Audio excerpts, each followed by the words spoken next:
Hello, lovies. How are we? Can you hear me? Let me make sure the microphone is on.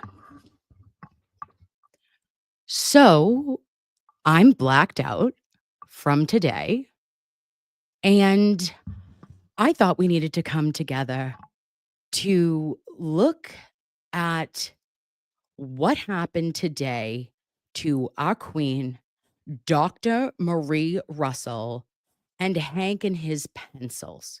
Okay? I feel like that was assault on all of my senses, but additionally to a woman who deserves better. I'm disappointed, not surprised, but very disappointed in this kind of show. And it was kind of like a dog and pony show. And I'm going to tell you who's the dog. His name is Hank Brennan, and here's our pony.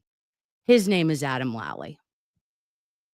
I blacked out 3 times during this entire day and had to go back and, like, retweak my brain to process what we saw, how we saw it, and how we are going to rebut this, babes.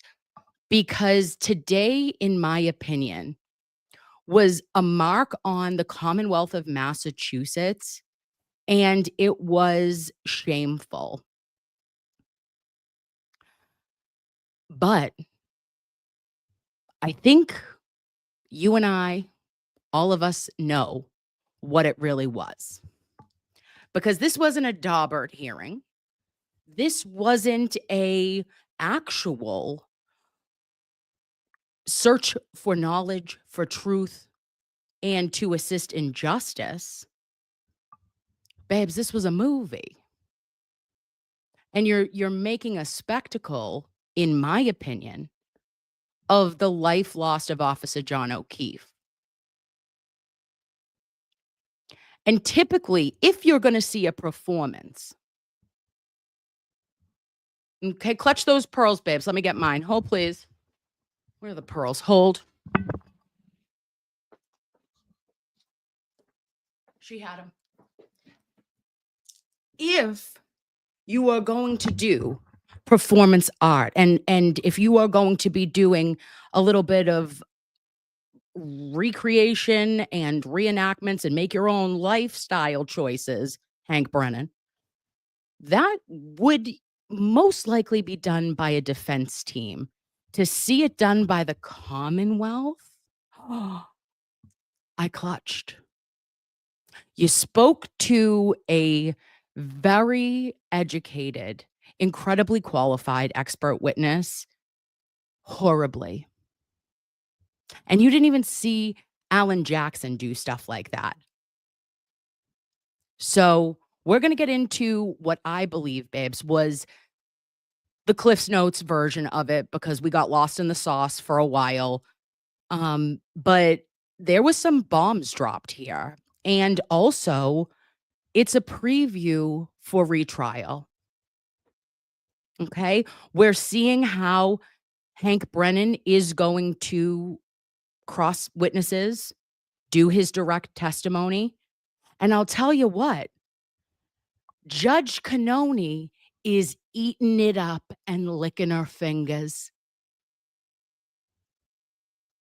We're going to watch in entirety at like a faster pace the final arguments, and these other couple of areas that I have marked down, we'll go through them like one by one, but we're clearly not doing everything because, we have other things to do, and I'm sure that most of you have seen it, but we will go over the major concepts. I am I am kind of in awe. I'm in awe. I'm proud of Dr. Russell for withstanding the way that she did. I'm proud of Attorney Alisi. He really wrapped it up at the end. And I feel like we saw a mob lawyer up there representing. And I'm not saying that he is not a very qualified legal expert and a legal, professional, Mr. Hank Brennan, but it makes you a little bit defensive when you see somebody come after the first Malden police officer and a woman who is overtly qualified, in my opinion, for a specialty that there is not one of. One does not exist, our friends, okay? Our friends on the other side who we know that the Commonwealth has retained a veterinarian, okay? Love it. I'd love you to have your veterinarian, okay? But what you were requesting of Dr. Marie Russell was for 100% certainty for her to bring that to the court. Well, babes, if there was 100% certainty, then this would not need a trial. There wouldn't be battles of experts. That's not how this works. And Hank and his pencils know that. In my opinion, this is done for sport, guys.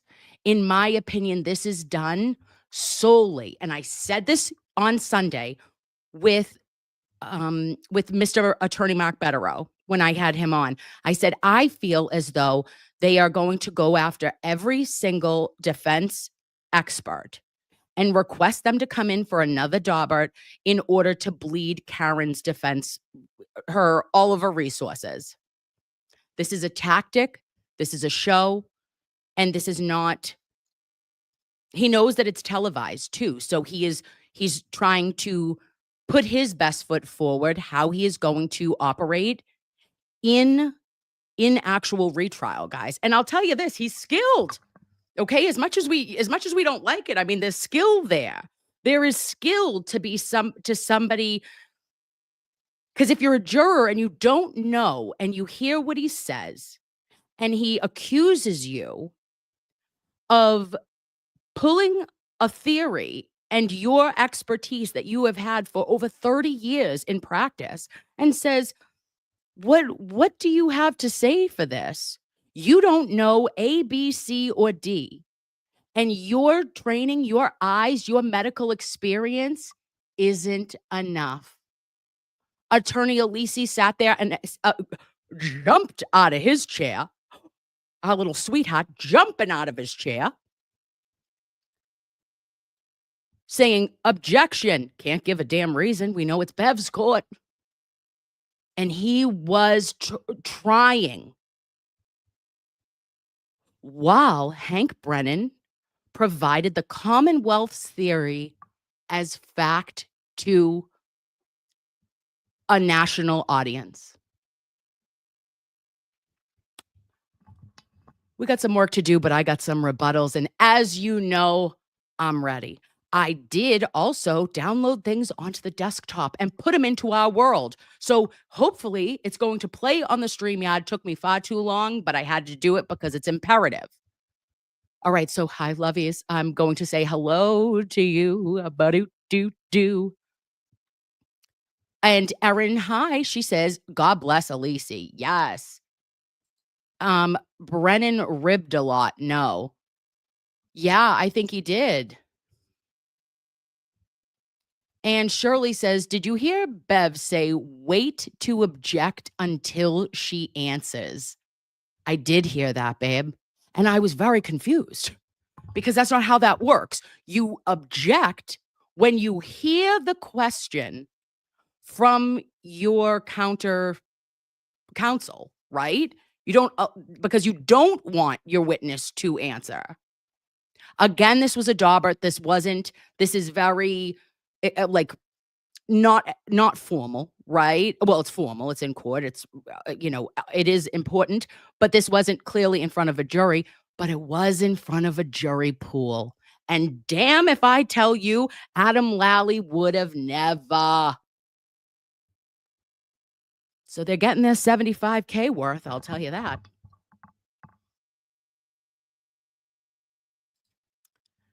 And Beatrice says, let's talk all the shit, Kimmy. Crazy day. I'm ready, babes. Sorry, that was a wild intro, but I had to get all my thoughts out to you just to give you a little bit of a feeling of if we all are feeling emotionally damaged, like, and feeling secondhand sadness because not of anything, because of course Dr. Russell is a queen. She does what she does. She knows what she knows, and that's more than 99% of the entire United States. Okay? But it's like to see somebody try to break somebody down and try to have her not look to the best of her ability was all showmanship. And I don't think it needed to be done in that way. But I'll tell you this, babes, giddy up for when we see AJ in action, because I think he's going to bring it to probably, if we saw AJ on a 10, he's going to be on 100 in retrial. And if you want to put, who wants to put some money on it of who's going to be more on point? I'm going to give it a 10 out of 10 times that Alan Jackson will wipe the floor with Hank Brennan. So will David Yannetti, and he's more of our angel baby with his little dimples, right? You know, and he's more of a smooth operator, and AJ gets more confrontational. We know that Hank is going to be confrontational. This will not be Karen Reed first trial. We will not have what if anythings. This is going to be a tennis match. And I'm confident. I'm confident that the defense, I'm confident in Karen, I'm confident in Alan Jackson, in Eliza Little, and in David Yannetti, and in Mr. Alisi, and also Marty Weinberg. So guys, just before I get started, I'm wicked sorry too. I'm going to play the clips in 3 seconds. I just wanted to say to you, when I said that they're going to challenge every single witness, the Commonwealth filed a motion today, I'm sure you all know about it, for ARCA, to challenge ARCA. And on a technicality, not on their credentials or anything like that, but saying that they will not be able to provide reciprocal discovery of ba-ba-ba-da-ba-ba, right? It's a preemptive filing as well. So you want to disqualify ARCA. So we're at this point now where this is all strategy. This is all showmanship, and Karen's footing the bill. So I don't, I know that you guys are as incredible as always, but I have a fire in my belly that I want to run through a friggin' wall like the Kool-Aid man to ensure that I want her to get every expert. I want Karen Reed to be able to defend herself as vigorously as she needs to in order for her to exonerate herself and to seek justice for Officer John O'Keefe. And if you have any kind of inclination and you feel froggy, I'm going to leap myself tonight, but I attached at the top of the link, I attached at the top of the link, God, Kim, at the top of the stream, it is linked for the Karen Reed Defense Fund. I was asking if anybody was willing to do $3.90 because my 39th birthday is on Sunday. And I was hoping to get to $3,900 to help with these now additional hearings that are coming out of the woodwork and that are going to be needed prior to trial. So that's my spiel. I love your faces. You're the best ever. And let's dance. Let's tango, babe. Because we got some shit to cover. All right. So Dr. Russell comes in and, we know who she is, right? She's experienced. She has her 30 years. She was talking about differential diagnoses. And this was very important to me because it matters. It is that Hank Brennan said, "How in the Christ do you know? How do you know, Dr. Russell, that this was injuries to the right upper extremity that you're ruling as potentially, or in your expert medical opinion via your training and experience, how do you say that this is from a large dog and that you ruled out that it was a car accident?" And she says, "Oh, well, I did a differential diagnosis and I ruled out that it was not from self-harm. So he did not inflict the wounds to himself. We also know that she ruled out that it was not a, stabbing or any kind of slicing that was done by another person." And he tried to discredit her right out the gate and said, "Well, no, you didn't do that. How did you do that? When did you do that?" But I want to remind you, babe, she said it in Daubert Day 1. I'm not going back because we know I can't. I am not able to change the YouTube, but she did say that. And she said, "I knew that this was not from himself. And I knew that somebody else, like another human, didn't slice him with scissors." Right? So that is how she narrowed it down. And that's what a differential diagnosis is. We're ruling out things to get to our final diagnoses. Okay, so then he asks her about, were you trained in accident reconstruction? Okay, did you go to the scene?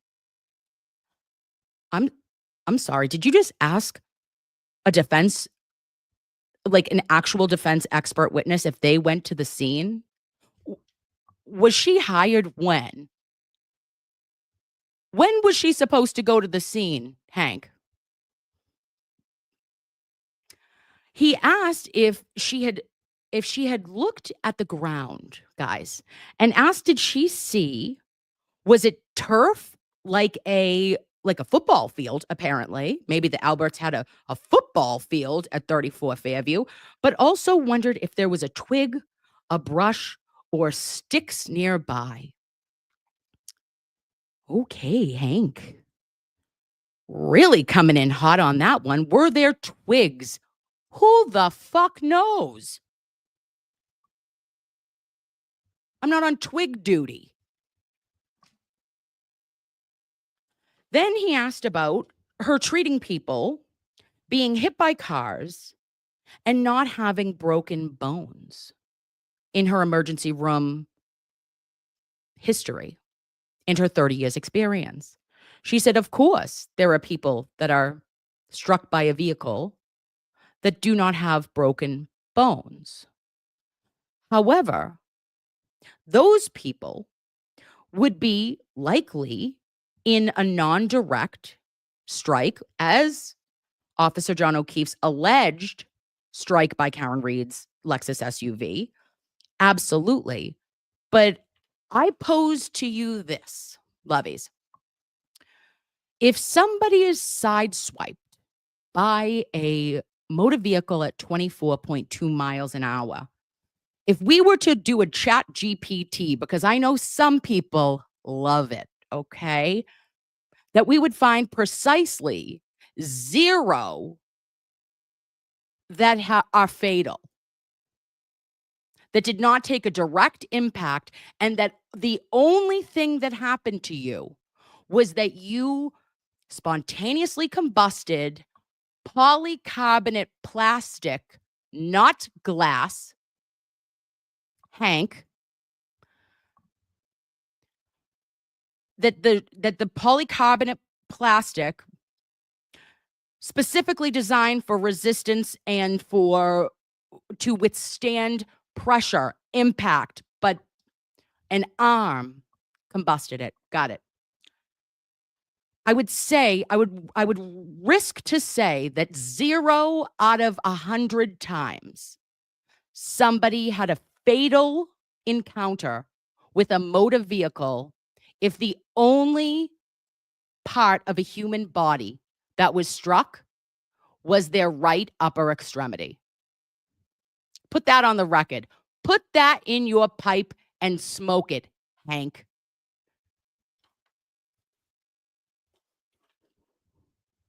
Then she goes into, or he goes into rather, says that there was DNA on the defendant's taillight, trace evidence of DNA, and that the glass shattered. Wrong, polycarbonate, but okay.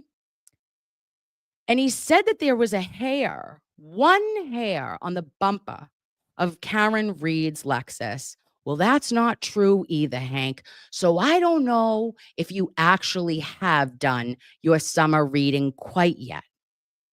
Okay? It was in the back quarter panel. One hair, shaped in a C, if you will. And that C was attached by the mid shaft with both ends away from the vehicle. One hair, trace evidence of touch DNA, in my opinion, because we know that it wasn't blood. There was zero blood on Karen Reed's vehicle. There was zero blood on the undercarriage of Karen Reed's vehicle. There was no blood anywhere. So that was misleading.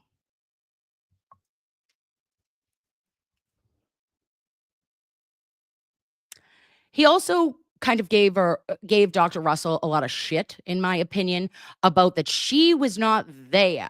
She did not see his Officer John O'Keefe's body, rest his soul. That she did not examine it. She did not do this, so she shouldn't have an opinion. Well, I just want to remind you, Hank, that in the Commonwealth of Massachusetts, 14% of autopsies by the OCME, the Office of Chief Medical Examiner, are done by chart review alone. How's that grab your ass, Hank? We got autopsies that are done. Never mind an expert witness. Facts matter journalism.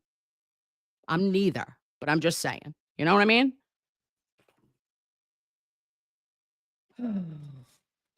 Next, sorry. All right, now we're going to go into the clips. Those were just the things I wanted to touch on first. Let's clip it, babe.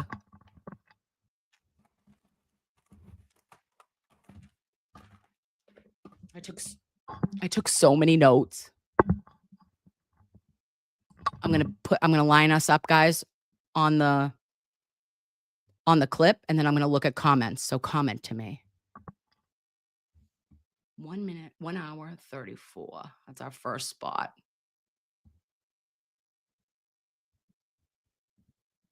Okay. And then let me make you as Scooby-Doo-Ba-Doo. Professional. Okay, here we are, babes. It was great how Attorney Alisi complimented Lollipop. Hank's got to be pissed. Yes, Jamie. Thomas T says, was Proctor ever at the scene? Not day one, I'll tell you that. Kersey Nursey M knows this is a TikTok saying, facts matter, journalism, when I hit him with that. And Kelly, so absolutely, Hanky Pants wasn't at the crime scene either. And either was the lead investigator, but Dr. Russell isn't qualified because she wasn't. Guys, I was like, what are we watching? At certain points, I have so many thoughts. Christina says, I was so mad. That whole side acts so disrespectful. You know, I mean, I even go back and I look at testimony for Alan Jackson. The only people he got hot at, right? If you think about it, babes, was he got hot with Jennifer McCabe, and he got a little hot with Higgy. But per experts, I don't recall him being hot with people like that. I don't recall him being like that with, well, he didn't do Whiffen. That was Mr. Yannetti. But with Jessica Hyde, no, he didn't do her either, I don't think. I think that was Mrs. McLaughlin. I mean, not Mrs. McLaughlin, Eliza Little. McLaughlin didn't do anything. I think that when it's somebody who is, when you're fighting so hard to not allow experts in, it feels tactical. Because if you know that you can win on the substance and you know that you know what you know. So if you want to cross them, like Mr. Alisi says, that's your job. That's your time. Thomas T says Hank is very unethical, and that's why he's the man for the job in the Commonwealth. Burn. Oh, and Kate Sharp.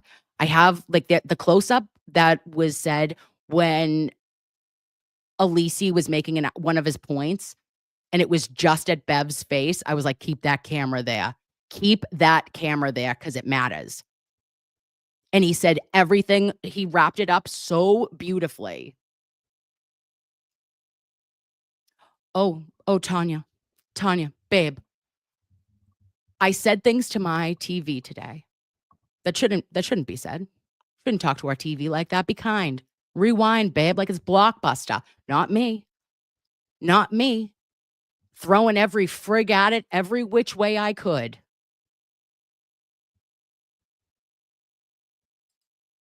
And Reggie Ray says I had to switch it off and stop round outside for a bit.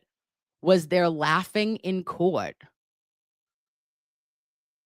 I don't think there was. Well, not in the way we would like there to be. Yeah, Tracy W says she was so disrespectful at Alisi's closing. She didn't even look like she was paying attention. That's very on brand for Bev. We know that, okay? We know that Judge Cannoni, especially at the end of the day, oh, babe, she's done. She was done at 2:37 p.m. She was ready to be bussed back like she was a jury member. She was, absolutely going to some sort of potential hair appointment with her girl in Newton. You know what I mean? Like she had shit to do and she wanted no part of staying late, which she had to.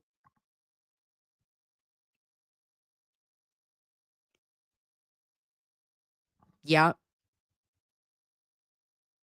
Oh, Shirley says, I think John's brother and the woman beside him was laughing. There was also a gaggle of ladies that were there and just staring Karen down for an extended amount of time. Oh, good evening, Mama She 13. Pat Sanford says, I dislike the Sullivan sisters even more now. And that is a sentiment I think most people could get behind.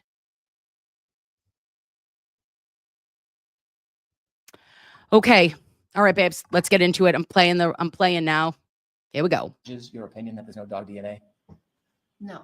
Because many times you've interrupted and tried to talk about a suggested or supposed taint that doesn't exist. And I'm just curious, why is it so important for you to discount dog? Sorry, I got to turn it back. I apologize.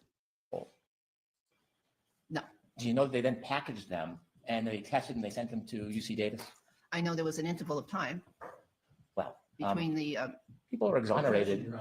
Hold it. I just need to hear the answer. Next question. People are exonerated decades after they've been wrongfully convicted based on DNA.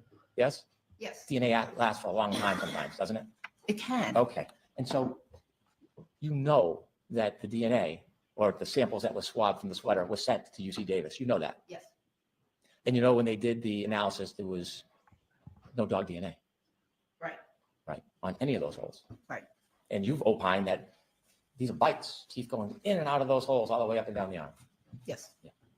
Now, it is remarkable that there is no dog DNA on any of those holes in the sweater, isn't it? Again, there's an issue with the collection and transportation of that. I'd love to talk to you about that. We're going to, but you got to get to my questions first. It is remarkable as a doctor, as a scientist, that there is no dog DNA in any of those swabs or holes. Oops. Sorry, babes. Just wanted to stop right there. First and fucking foremost, this was the moment in which Mr. or Attorney Alisi objects and Judge Canoni says, I just need to hear her answer. Again, I know we're not new here, but that's not how that works. You object to a question, not to the response. You know, initially he was not, I lie, but you object to, he was objecting to the question, not the answer. So, ouch, that was insane.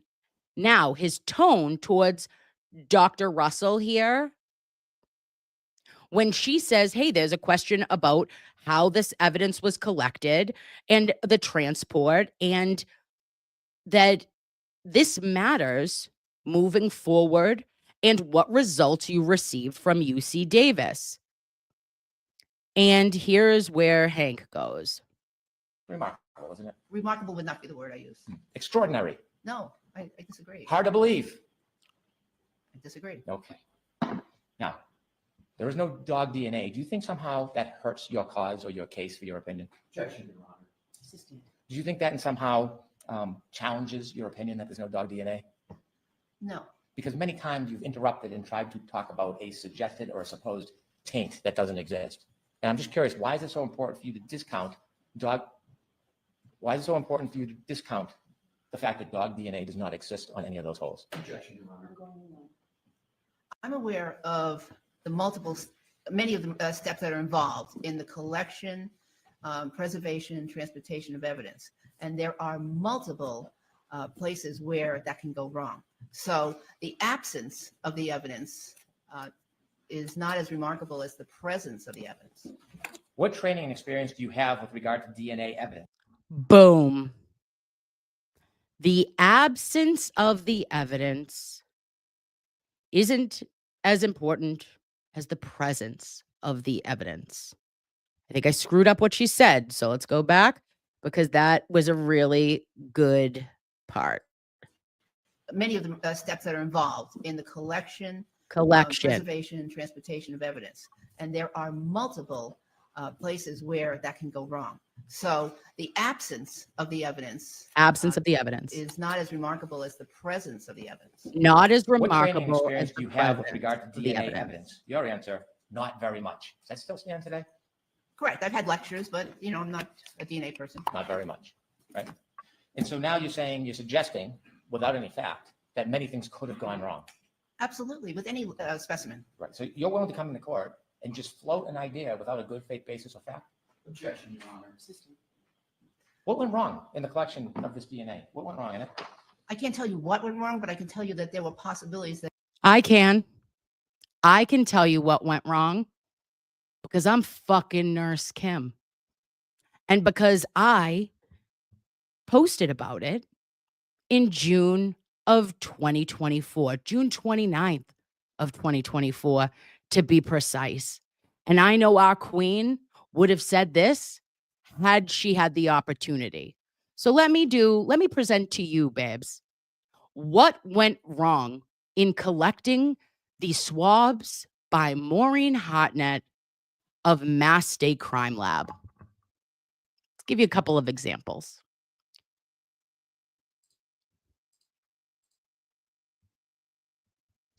First,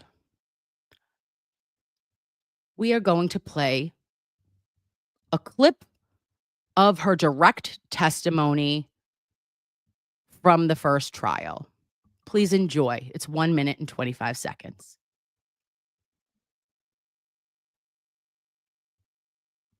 Of all 9 or a select number.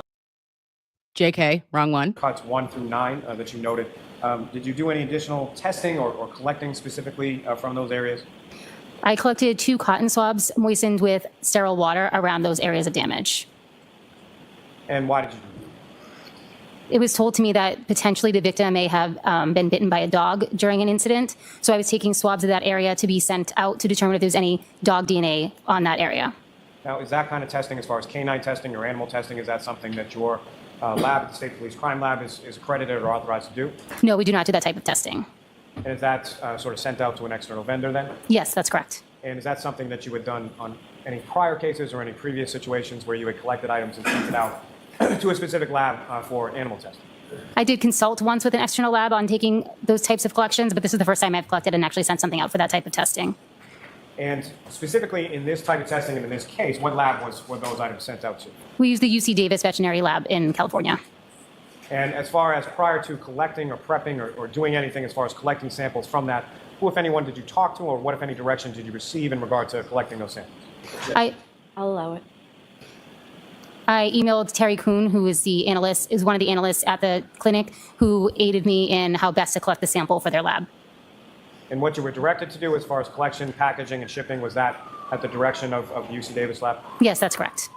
And you performed those functions in conformity with what Ms. Kuhn told you, correct? Yes, that's correct. Okay.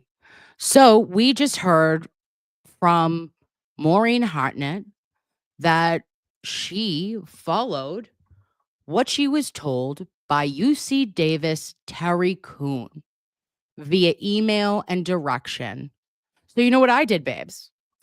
I ended up going to the UC Davis veterinary website because it's a pinnacle of knowledge and it tells you how to obtain evidence collection by sample type. Okay? It's a swabbing method. I can't read that. So I have to go into my phone. I apologize. It's not good if I can't read it. Hold on, babes. But this is all on the UC Davis lab, okay? So let me go back. I know when it was. Again, June 29th. Go right to UC Davis Veterinary, California, and it will pull up everything. You could reach out to them directly, which I hope the defense has. Okay, so this is evidence collection by sample type for the Veterinary Genetics Laboratory. Swabbing method. Lightly moisten a clean, can I get this bigger? No, I can't. It won't let me. I'm sorry.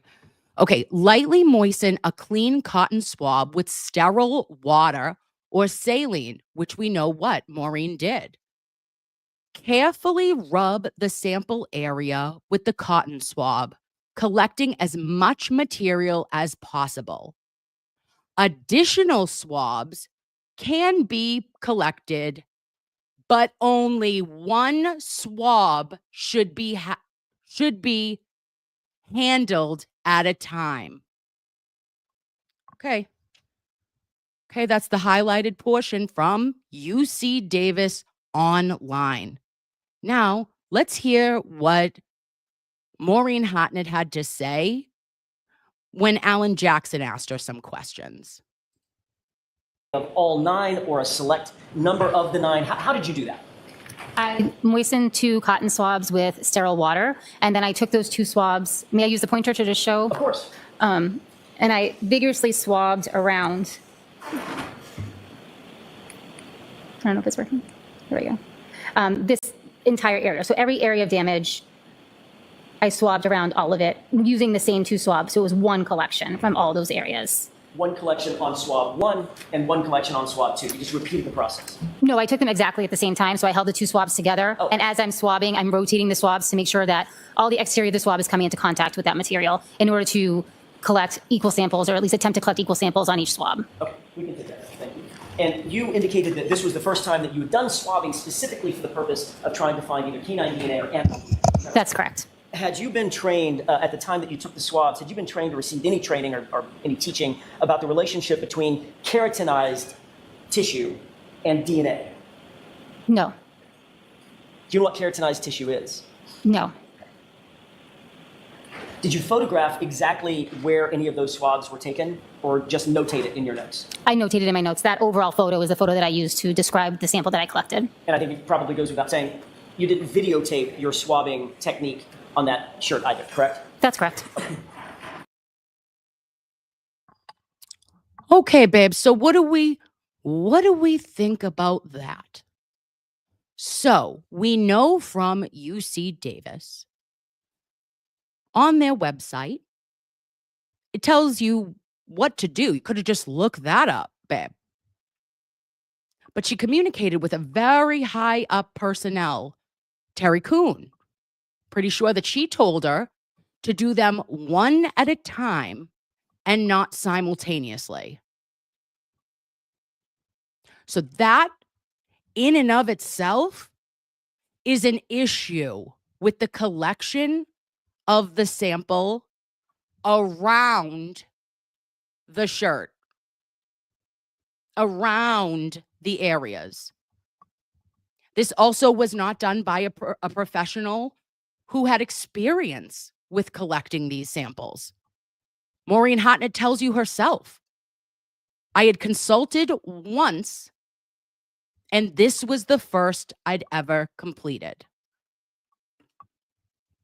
Let's pull up this one little tidbit of info from UC Veterinary.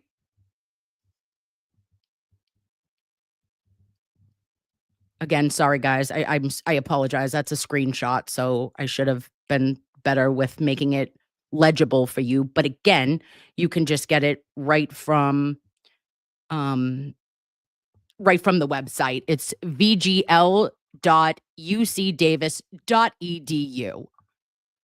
So veterinary genetics laboratory, saliva.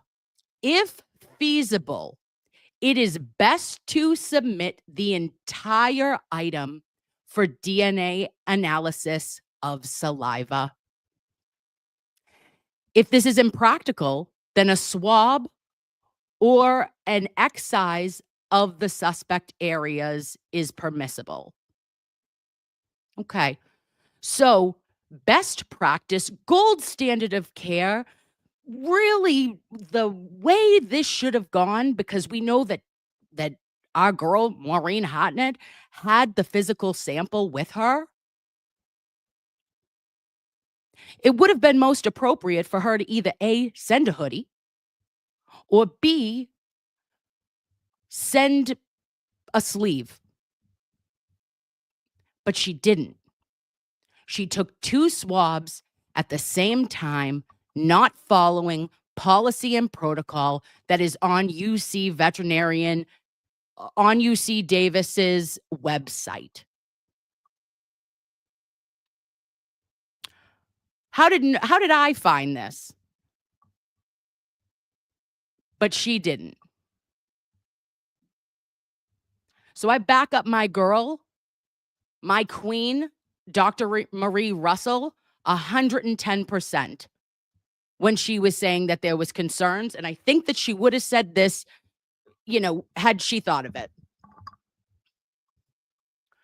So when Hank Brennan got up and said that Dr. Marie Russell, you accused Marie Russell of having negative, nefarious intentions, that she would get up on the stand and have the audacity to say that something was wrong, a baseless claim. Here it fucking is, Hank. Hope you hold on to your fucking pencils, you garbage can. And I pray to God that Alan Jackson or David Yannetti have already contacted UC Davis and that there is a motion filed immediately.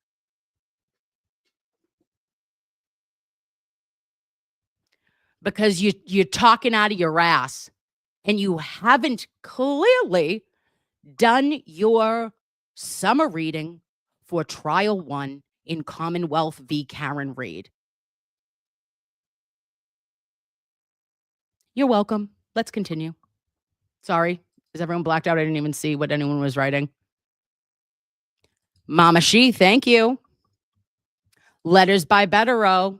Absolutely. And Maya says, red flag. I remember not being convinced by her methods. Why didn't she do what she was told by the professional? And that's why, babe, we need to talk to Terry Kuhn. That's why the defense needs to, hey, send me Send me your communication, because Adam Lally said you followed all the directions from UC Davis's Terry Kuhn, correct? Let's see it. Let's see the emails. Because it clearly is indicated online what the actual policy and procedure is. And I know that there are people, whether you're on Twitter, whether you're anywhere else, that may believe you are a physician. Okay? You're an attorney, you're a physician, you're a fuckface, you're all of the above. But you know what you're not? Is Dr. Marie Russell. And when your case is as flimsy as the Commonwealth is, in Commonwealth v. Karen Reed, you can't make mistakes like this. So, Hank, I'm so thrilled that you decided to throw your entire chest. You said it with your full chest that there was no basis for Dr. Russell to even question how that swabbing and collection and transportation was completed. But just little old Nurse Kim had already posted about it in fucking June. Giddy up, babes, because we're coming. Giddy up, Commonwealth, because you're in for a bumpy ride. And maybe, just maybe, you should have had a common grasp or knowledge of what the standards were before you got up and said what the fuck you did today, in my opinion.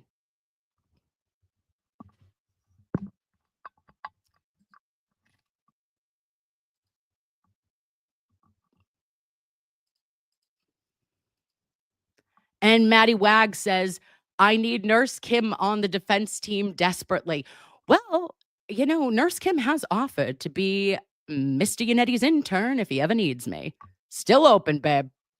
Or not, babe. I'm so sorry, sir. Sir, Mr. Yannetti, if you ever require assistance and or documentation review, I am available. Okay, so thank you, Ruth. Oh, look at Auntie. How you doing? Hi, Jimmy. Thank you for showing up. She's passionate tonight. I'm going to just let you know that Dr. Marie Russell is that queen. Educated. More than qualified as an expert than, I don't know, every physician in the United States. You wouldn't be able to find, in theory, another one that had her experience, her level of training, pathophysiology, her dog bites. She was the first Malden police officer, and yet you came for her neck. Says a little bit about you there, Hank. Okay, let's just see where we are here.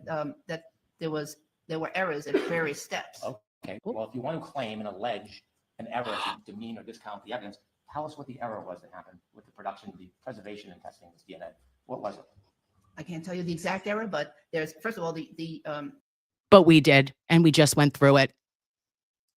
sequence of some of the evidence. What evidence do you have that it washed off? I don't have any proof, but you asked me possibilities. No, I didn't ask you possibility. You're raising possibilities. I'm asking you what evidence, what fact do you have that I have DNA was it. degraded or taken from that sweater because he was lying in the snow? What evidence do you have? I don't have evidence. I'm considering different possibilities. What about the preservation claim that somehow there was an irregularity or a taint? What evidence do you have that there was something about the accumulation of this evidence, this item that was tainted? I didn't say, or I didn't mean to say that there was a definite error in the process. I'm telling you that there could be. So that's why a negative finding is not all that remarkable. When we're in a courtroom, you know, as an expert witness and as a doctor, you can't speculate. That's not a reasonable degree of medical certainty. Oh my gosh. Oh my gosh. I'm blacked out right now. Nola, CPA just said, Nurse Kim, coincidentally, my husband and I both received increases this week, not even working for the same company. It's my pleasure to contribute to this fight. Thanks to my husband's employer. He's a 20-year employee, and my employer, I'm a 30-year employee. Good luck. I love your face. Love from Nola. Free Karen Reed. Nola, that I am like actually speechless right now. That is, oh gosh, take it back. Oh Lord, I can't take that. That's way too much. Oh, thank you so much. Oh my gosh.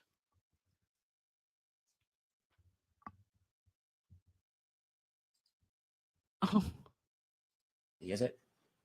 I'm telling you, with a process, just like, when blood is drawn from a patient, for instance. This is coming from somebody who says they don't know very much about DNA. You're floating an idea that you have no factual basis for. I'm talking about a specimen in general. I'm not Not, talking not, about- not specific, it doesn't have to be DNA specimens. Specimens in general there can be errors in the process. But we're talking about DNA here because you brought it up last hearing.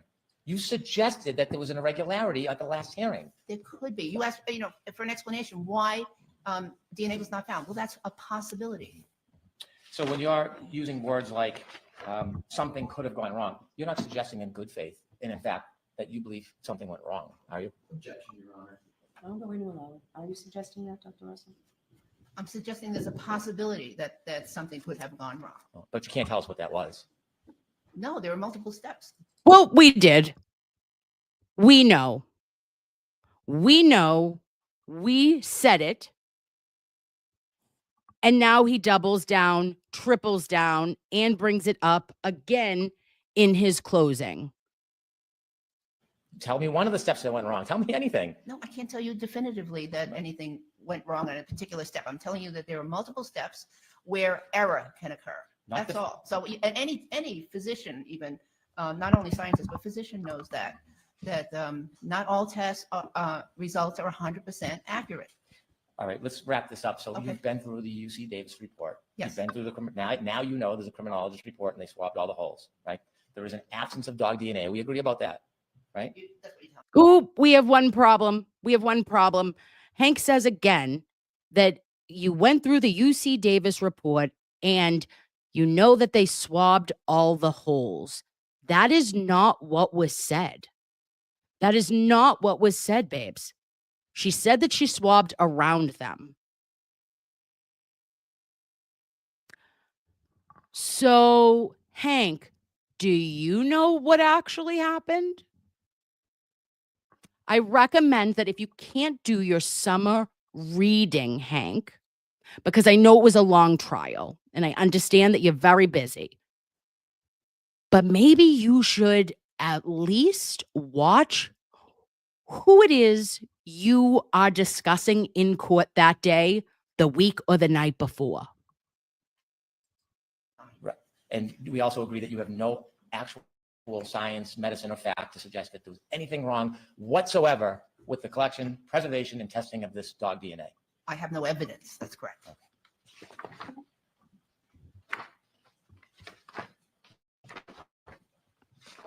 Okay, now we're going to the next part that I liked was, well, I wanted to go over was 144, because this drove me mental.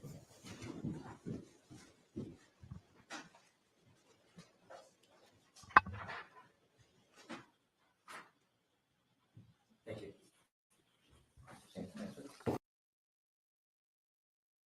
Oh, there it They is. were inflicted by either teeth or claw marks.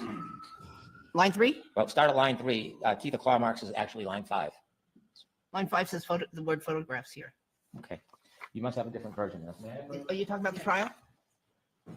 I am, so you have a different copy than you do. My apology. Oh, here's 21. a different.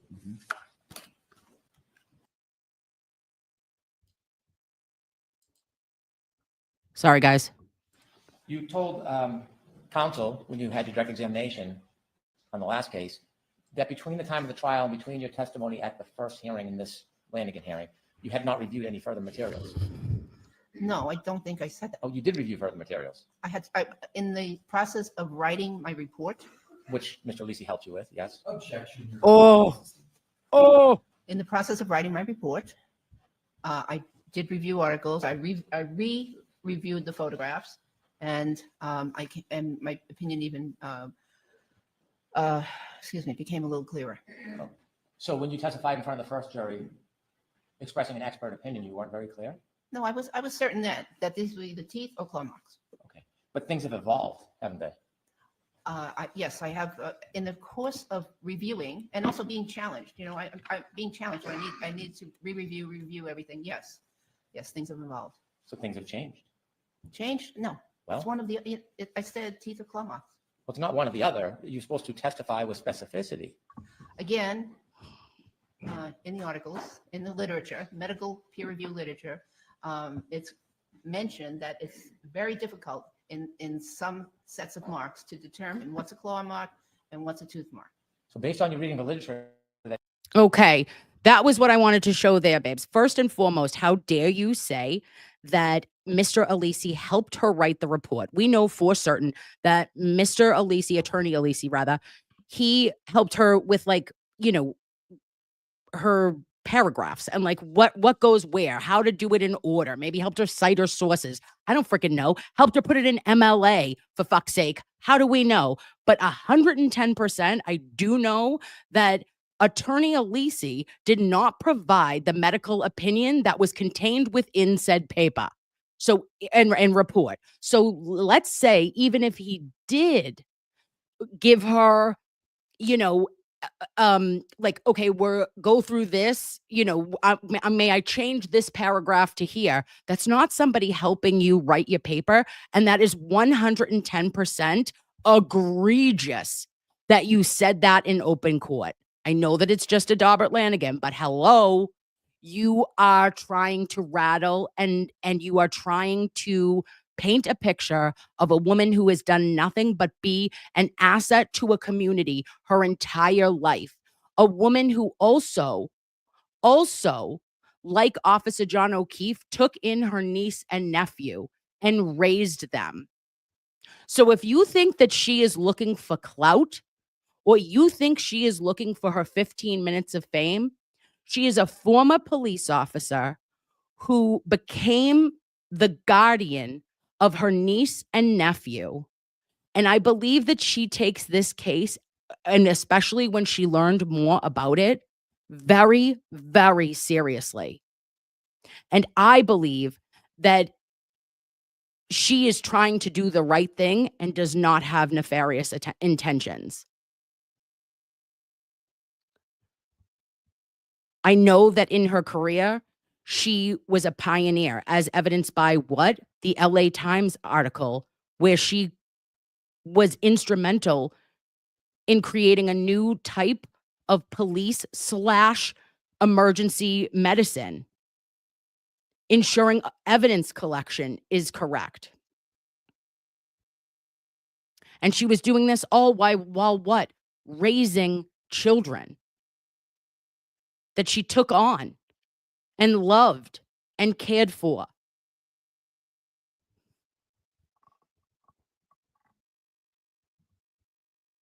that tells you it's very difficult to distinguish, you nevertheless then come into the hearing and you change your testimony and distinguish because Also, sidebar, one more thing. She has always said that it was either a large dog, bites, or claw marks. And I'm going to say this for the people in the back because I know this is a really hard concept. Okay, babes? But we practice medicine. Okay? We practice medicine. And when Dr. Marie Russell says, I cannot be 100% sure, it's because she wasn't there, she didn't witness it, and she's not God. So she does not 100% know. But I'd put her up in the 90s, in the high 90s, that she knows it. And it is her medical training and experience that prevents her from saying, I am certain. That is a good physician. That is a great provider. And that is an incredible expert witness. I rest my case. Okay, we are going to 225.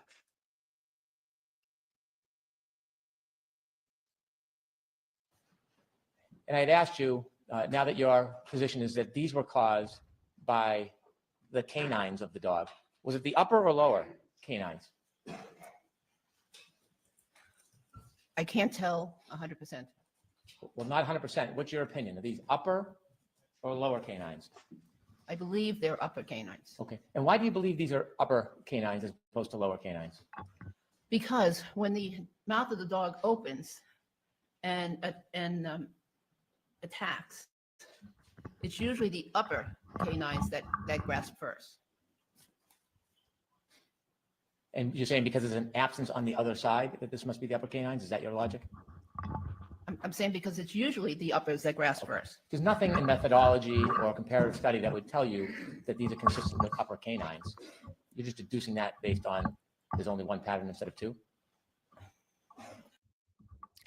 Hey, babes. Oh, hey, can you see my mug? How you doing? Can you see me? There's nothing that makes it definitive, correct? Not just definitive. There's no cues. There's no clues. There's nothing here that says to a person or even an expert that these are caused by canine teeth. Well, the other consideration is if the victim was trying to defend himself, it's the upper canines that would impact first on that surface of the arm. What if the victim was defending himself from a 6,000-pound car? Bitch. That'd be a different this, type I of don't wound than believe this? this is not caused by a car. So believe what so. evidence do you have that? God, I love her. God, I love her.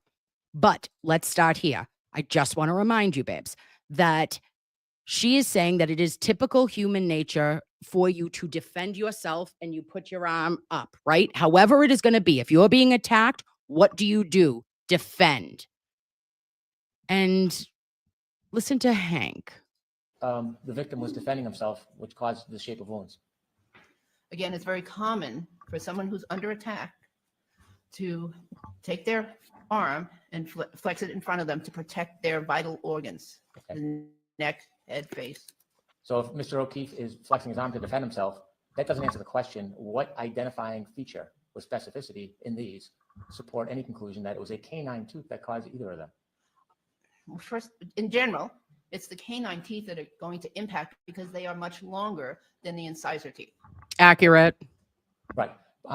The question I have is, look at these two scratches here. Hey, What OB. objective evidence do you have based on methodology, comparative analysis? What evidence do you have that either of these were caused by a dog tooth, a canine? Again, the methodology is that I looked at the overall pattern of the wounds on the arm, not just those two wounds up by the Bam. shoulder, but the Science. overall pattern. So your testimony is, if I look at everything together, I can have an opinion. If I look at this separately, it means nothing. If I look at it separately, I cannot be as definitive. Correct. Well, not Yes. definitive. I'm asking you for an opinion. You don't have any evidence that this has any relation to a dog bite. Without looking at the whole arm and giving that general opinion we'll get to, you have nothing as far as facts or comparative analysis or studies. Ooh, rude. Glow T, sorry, babe. I just saw your chat. It says, Kim, what can we do to support Dr. Russell? Here's what we can do, babe. Around Christmas time, a couple of my best friends from out of town had said that possibly they wanted to write Christmas cards. And I know that at least some of us did. So what I could do is I could put the address for Mr. Yannetti's law firm, which is public knowledge. I'm not doing anything illegal. And if you wanted to maybe like write her a letter of a penned letter of support, pen to paper, beautiful, very good for your spirit. That if we mailed them to Mr. Yannetti's office, I know that he would send them to her, or that she could read them when she comes back for trial. And I think that words of encouragement, you know, maybe saying some prayers for her and just letting her know that I hope that her, and I know she would never even see this, so I'm a loser. But like, I hope that she knows that we appreciate her. We appreciate what she has done for the medical community, and that she is to be respected as the expert that she is. That would say that this was caused by canines on a dog, do you? It's consistent with two canine teeth. There's a distance between those. P.S. Did you just see that eye roll from Karen? Karen was like, I am done. I am going to roll my eyes to they're going to Maine, and then I'm rolling them down to North Carolina, and then I'm bringing them back up to the Cape. She was like, cut the shit. Parallel marks. Did you measure the distance between where this begins or ends, because you don't know, and this begins or ends? I would have loved to, And but if I could just finish, I'm sorry. Did you measure the distance between this and this and this and this?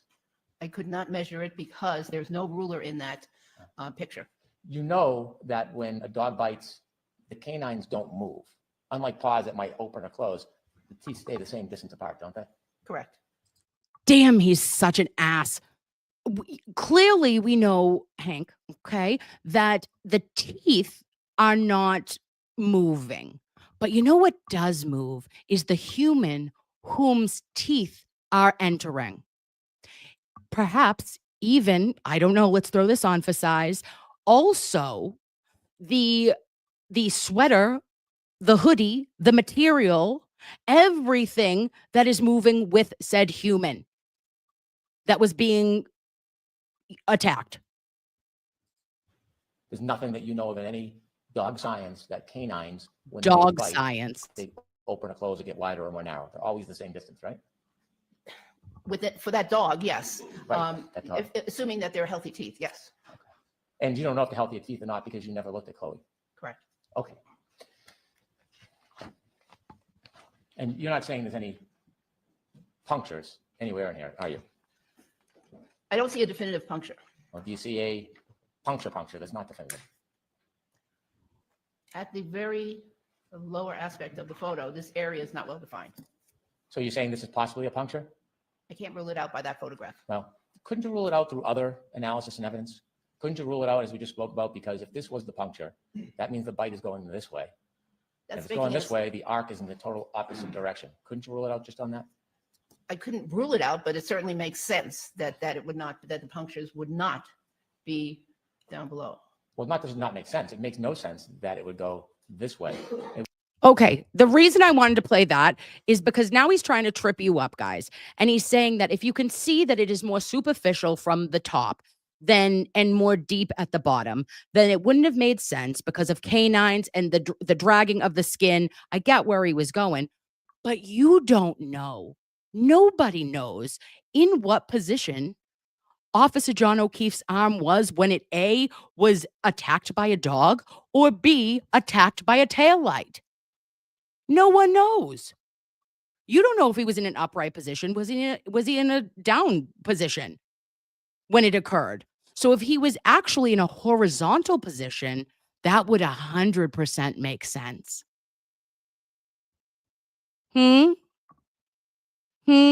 I'm sorry, Hank. I feel like I'm teaching you things tonight.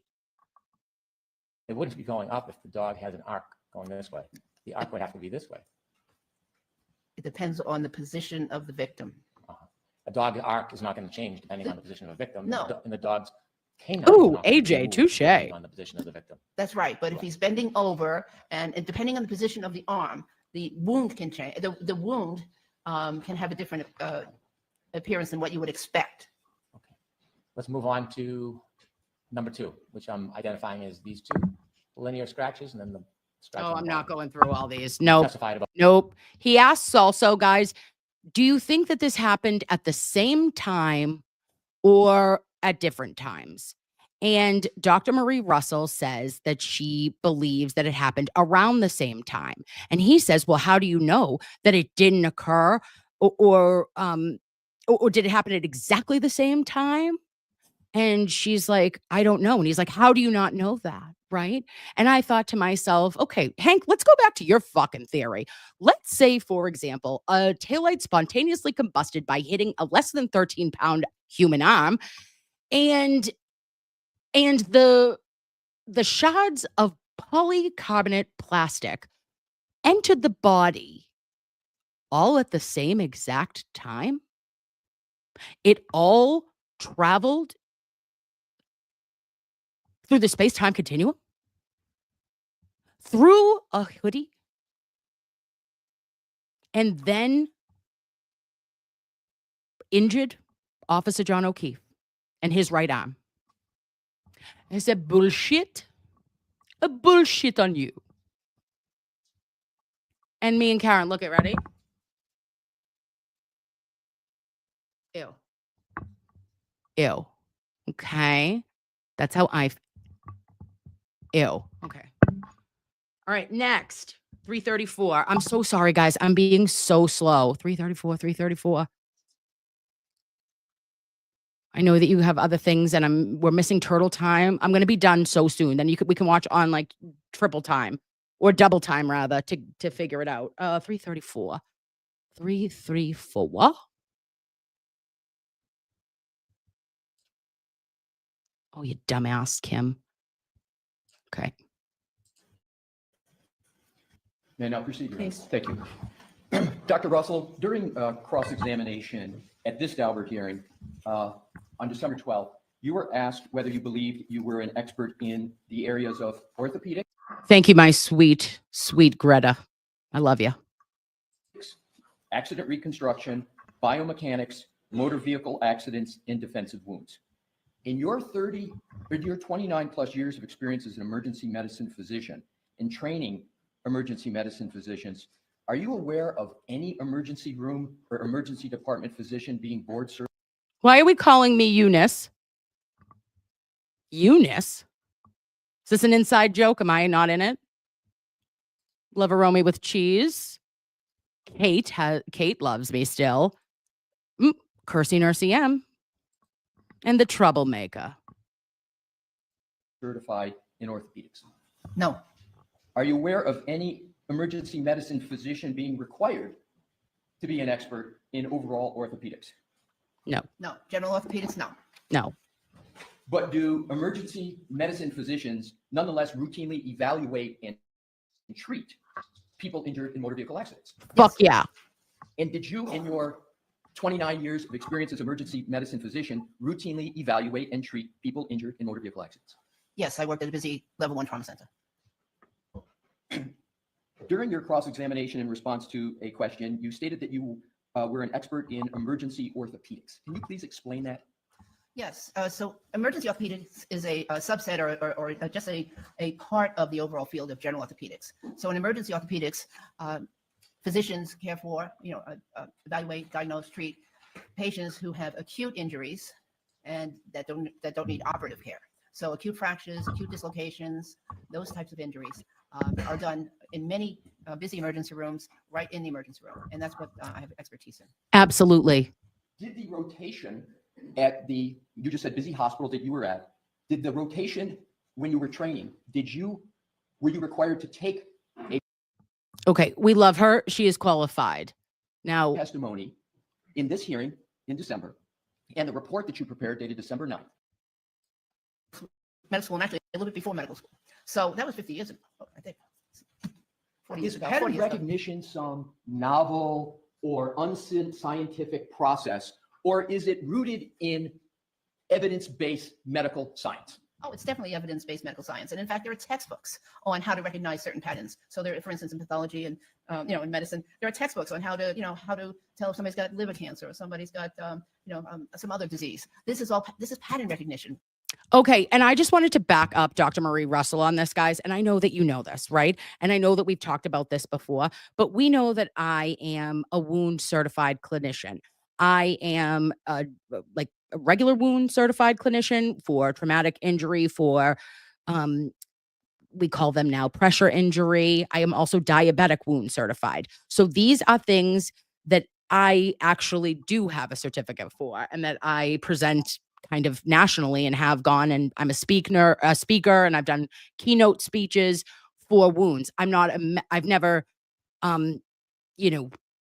dealt with specifics or have training in animal wounds, but I do have training and specialty in every other type of wound, right?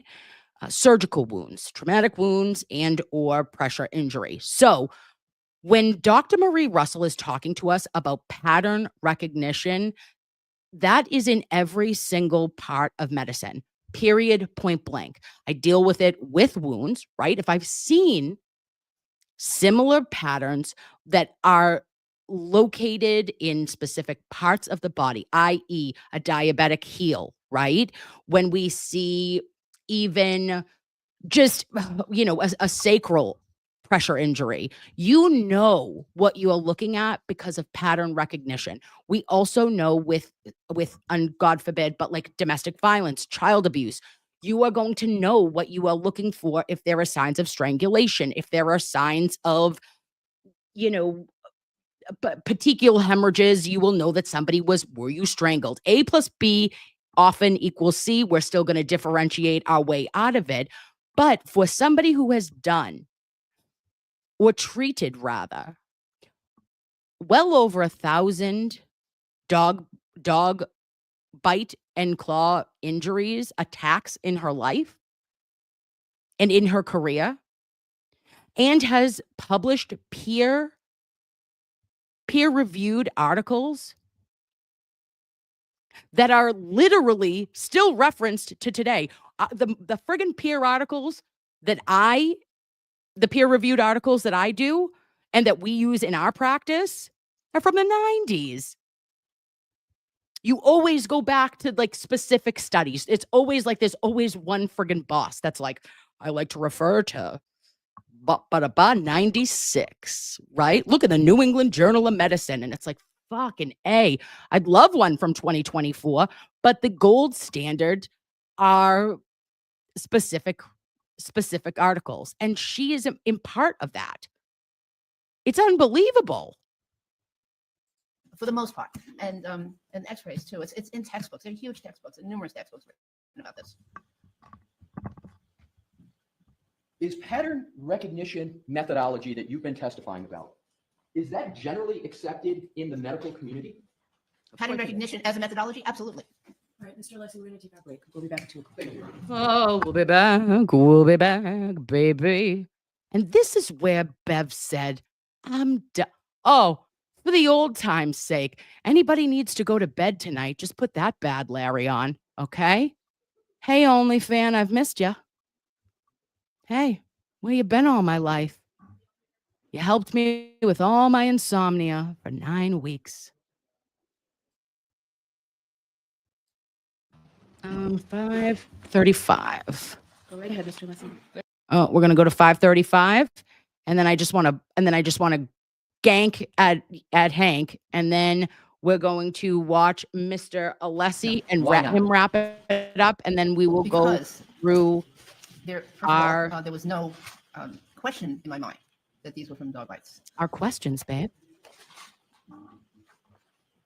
And are there any persons that you're aware of in the entire country who Boom. have experience with emergency medicine and forensic pathology that you could even send it to for a peer review? Nope. No, and that was the other issue is I wouldn't even know who to send it to because I don't know of anybody with such experience. I am going to, let's assume hypothetically that Mr. Walsh Just a reminder, she said, I'm that B, okay? has stated that these injuries do not photographically appear to be described as puncture bite wounds and thus are highly unlikely to be the result of an animal bite attack. The abrasions are unspecific. Abrasions occur in body moves over a blunt or rough surface such as a skin knee. Do you find that analysis sufficient to evaluate whether the bite wounds in this, excuse me, the wounds to the right arm of the right arm of the decedent are from a dog or not? No. Why not? Well, clearly that person, whoever wrote that, didn't even recognize the pattern. And so thus couldn't really even make that opinion and just didn't recognize the features. In the hypothetical that I just gave you, do the facts that are used in any way support the conclusion that is stated? I don't believe so. You don't believe so? Or can you answer whether they do or they don't? Do the facts stated in that hypothetical support the conclusion that is made in that statement? Actually, they don't. Assume the same person said a vehicle backing into O'Keefe is one of many possible causes of his death, though the absence of documented injuries of his torso, hips, and legs appear to be inconsistent with a vehicle impact of significant force to simultaneously shatter a rear taillight. Would you agree or disagree with that statement?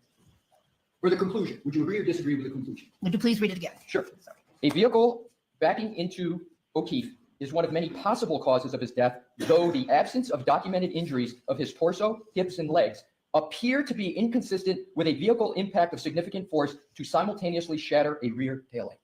Do you agree or disagree with that statement? I agree up until the point, the mention of the taillight.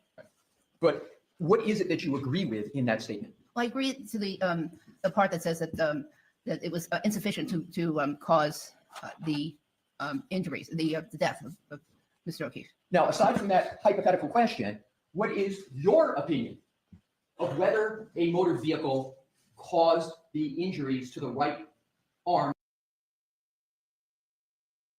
All right, babes. So this was a moment, right? We find out that there is Dr. Walsh. Dr. Walsh, we read this little bit of, we're getting these tidbits of information, and there is a big kerfuffle, if you will, on the Twitter that says, hey, this is awkward. What the F? Who is Dr. Walsh? And also, why are we reading during this Daubert hearing his findings? And did the feds give more information? Oh, I am under the impression, correct me if I'm wrong, guys, is this from the 3,000 page dump, like when ARCA and everything else came around? This is a physician who says, I don't think that the marks are from bites, doesn't say scratches, I'll remind you of that, but that these marks did not, give this physician, but if you didn't have all the experience that Dr. Marie Russell had, why would you think that in theory, right? But at the same time, Dr. Walsh says that the vehicle traveling in reverse at the speed that it was could not have caused the injury and death and breaking and shattering the polycarbonate taillight, that's not consistent. And that his lack of injury, Officer John O'Keefe's lack of injury, does not make sense. Inconsistent. When I tell you, babes, that this is my jam, this is my shit, I don't know what happened exactly on January 29th, 2022. I will tell you guys that till I'm blue in the face. I am not Mass State Police. I am not a detective.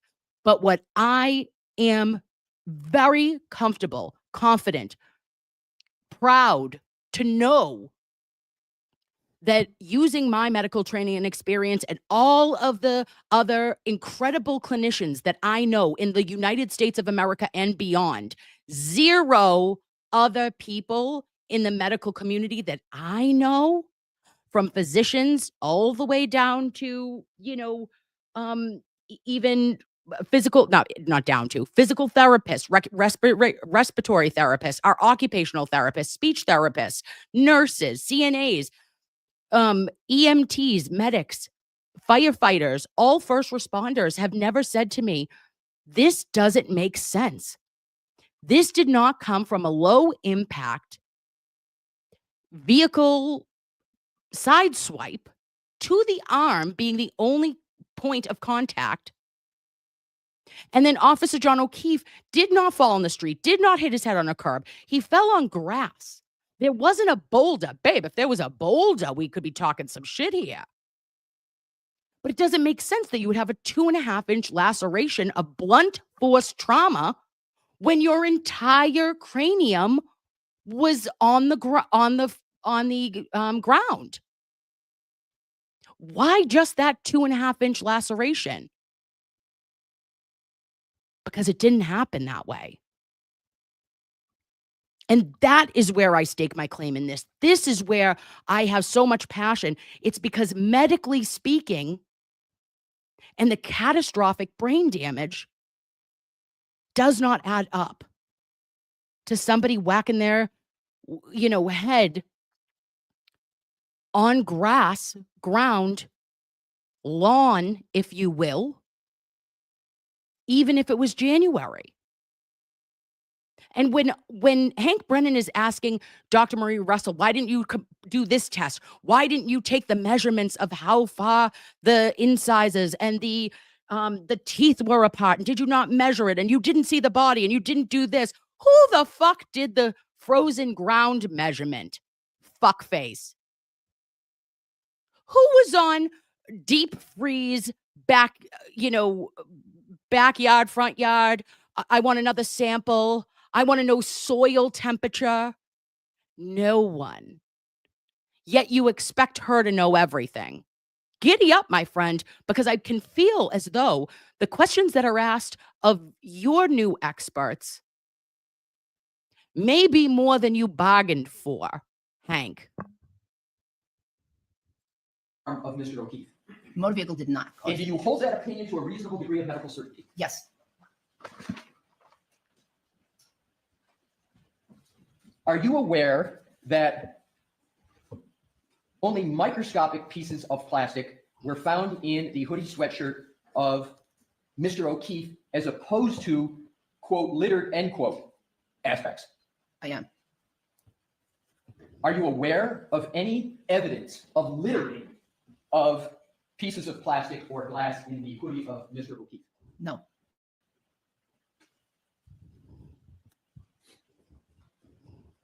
Are you aware that there was pig DNA found on the decedent? Are you aware? Not on the decedent. On any aspects of the decedent's clothing? Yes. And then Dr. Marie Russell says that some dogs eat, pig ears, and they have pig product that are, pig product treats and stuff, I guess. Pig ears, I know those for sure. Specificity, what you are looking for when you're looking for a wound, does it? I disagree. When you looked at that Exhibit 5, if you could pull that up, you said When did he start? At them to conclude. On cross, you were asked. No. You need a moment. Lisi, pardon me, asked you about Dr. Walsh's statement. Here it about the is. cause of injuries. You remember? He just Yeah. asked you that? Yeah. What he didn't offer in the report is this, and let me know if you agree with it. The decedent John O'Keefe was documented to have cranio-cerebral injuries, including skull fractures of the occipital skull and the right parietal bone with associated subdural and subarachnoid hemorrhages. These injuries This was of the big skeletal medical brain are testimony, consistent people. with, among other things, a backwards fall, unobstructed, And this was from the feds. are consistent with, among other things, a backwards fall, Shit. unobstructed. Sorry, guys.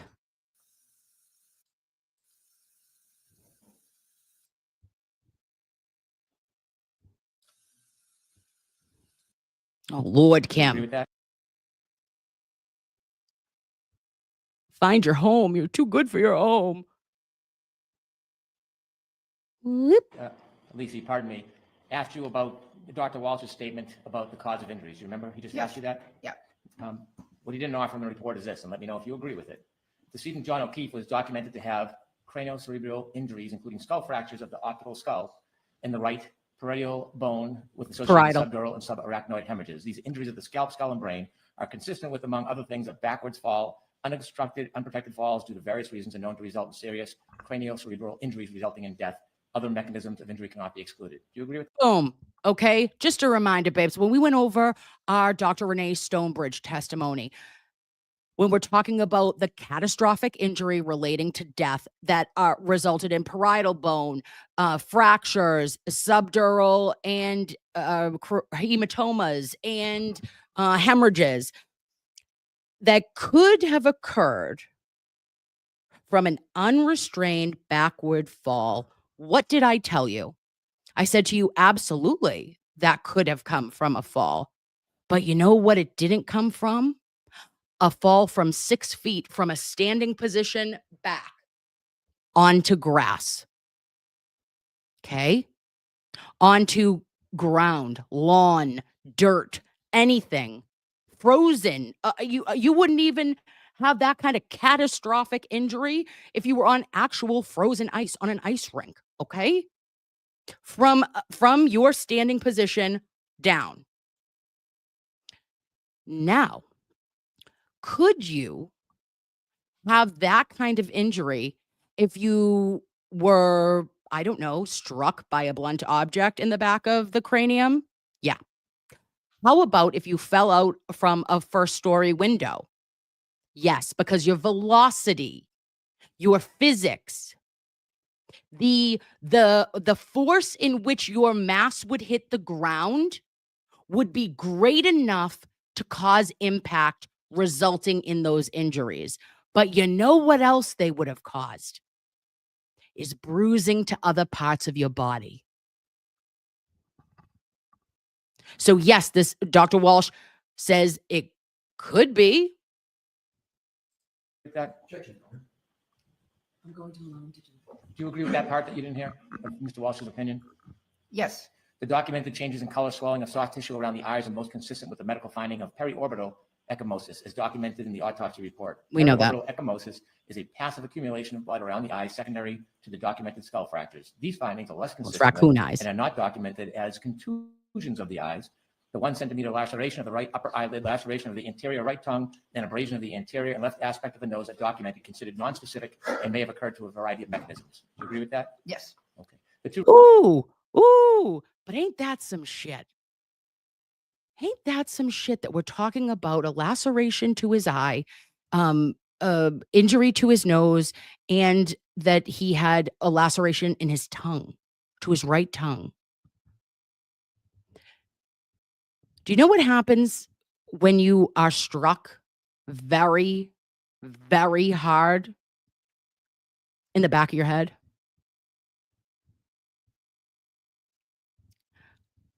There are very interesting studies.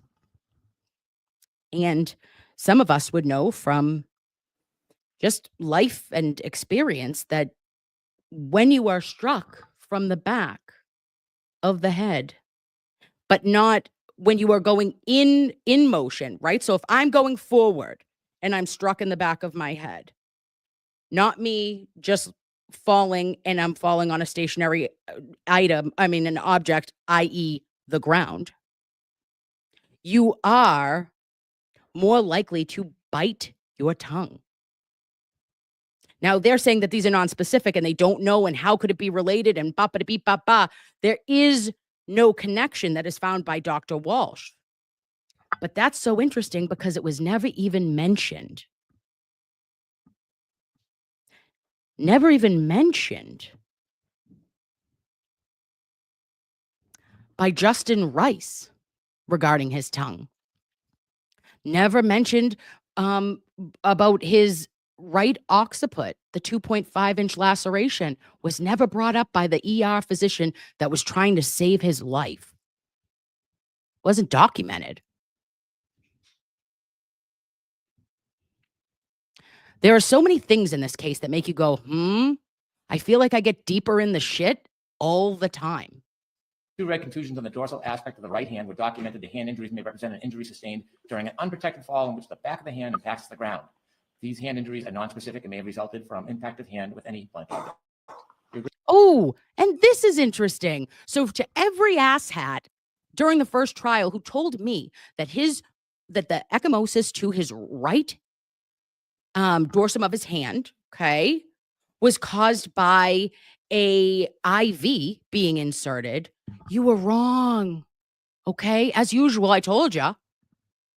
But you're saying that could have happened, that bruising wasn't pooling, that is alleged by Dr. Scorti-Bello, but this physician is saying that it is ecchymosis, meaning bruising, that happened if it hit any blunt object. And everybody and their brother was Jim right at this moment. Please, God, make it stop. Agree with that? It's possible, but there are other mechanisms. Okay. When you talked about those articles that Mr. Alisi had you read, there is nothing that details what pattern condition analysis is, the specificity which you are looking for. Oh my when you're God, looking for a Katie? wound. Does it? I disagree. Katie, you are right. Coup counter coup. That's exactly what I was talking about. But I didn't know. I didn't want to. I didn't want to go there.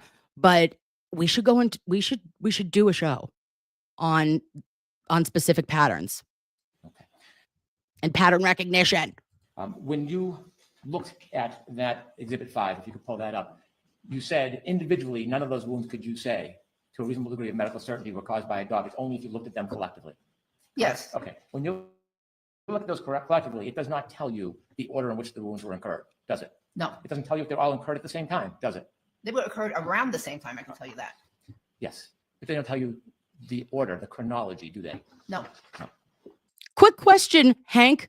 Who on the Commonwealth team is going to tell us what chronological order the right upper extremity wounds occurred in Officer John O'Keefe? I'll wait. In fact, when you look at the studies that you can do. I can't. All right. Now, the glass shards would not have caused all the round wounds in the Truth. sweater. Those, excuse me, holes. okay.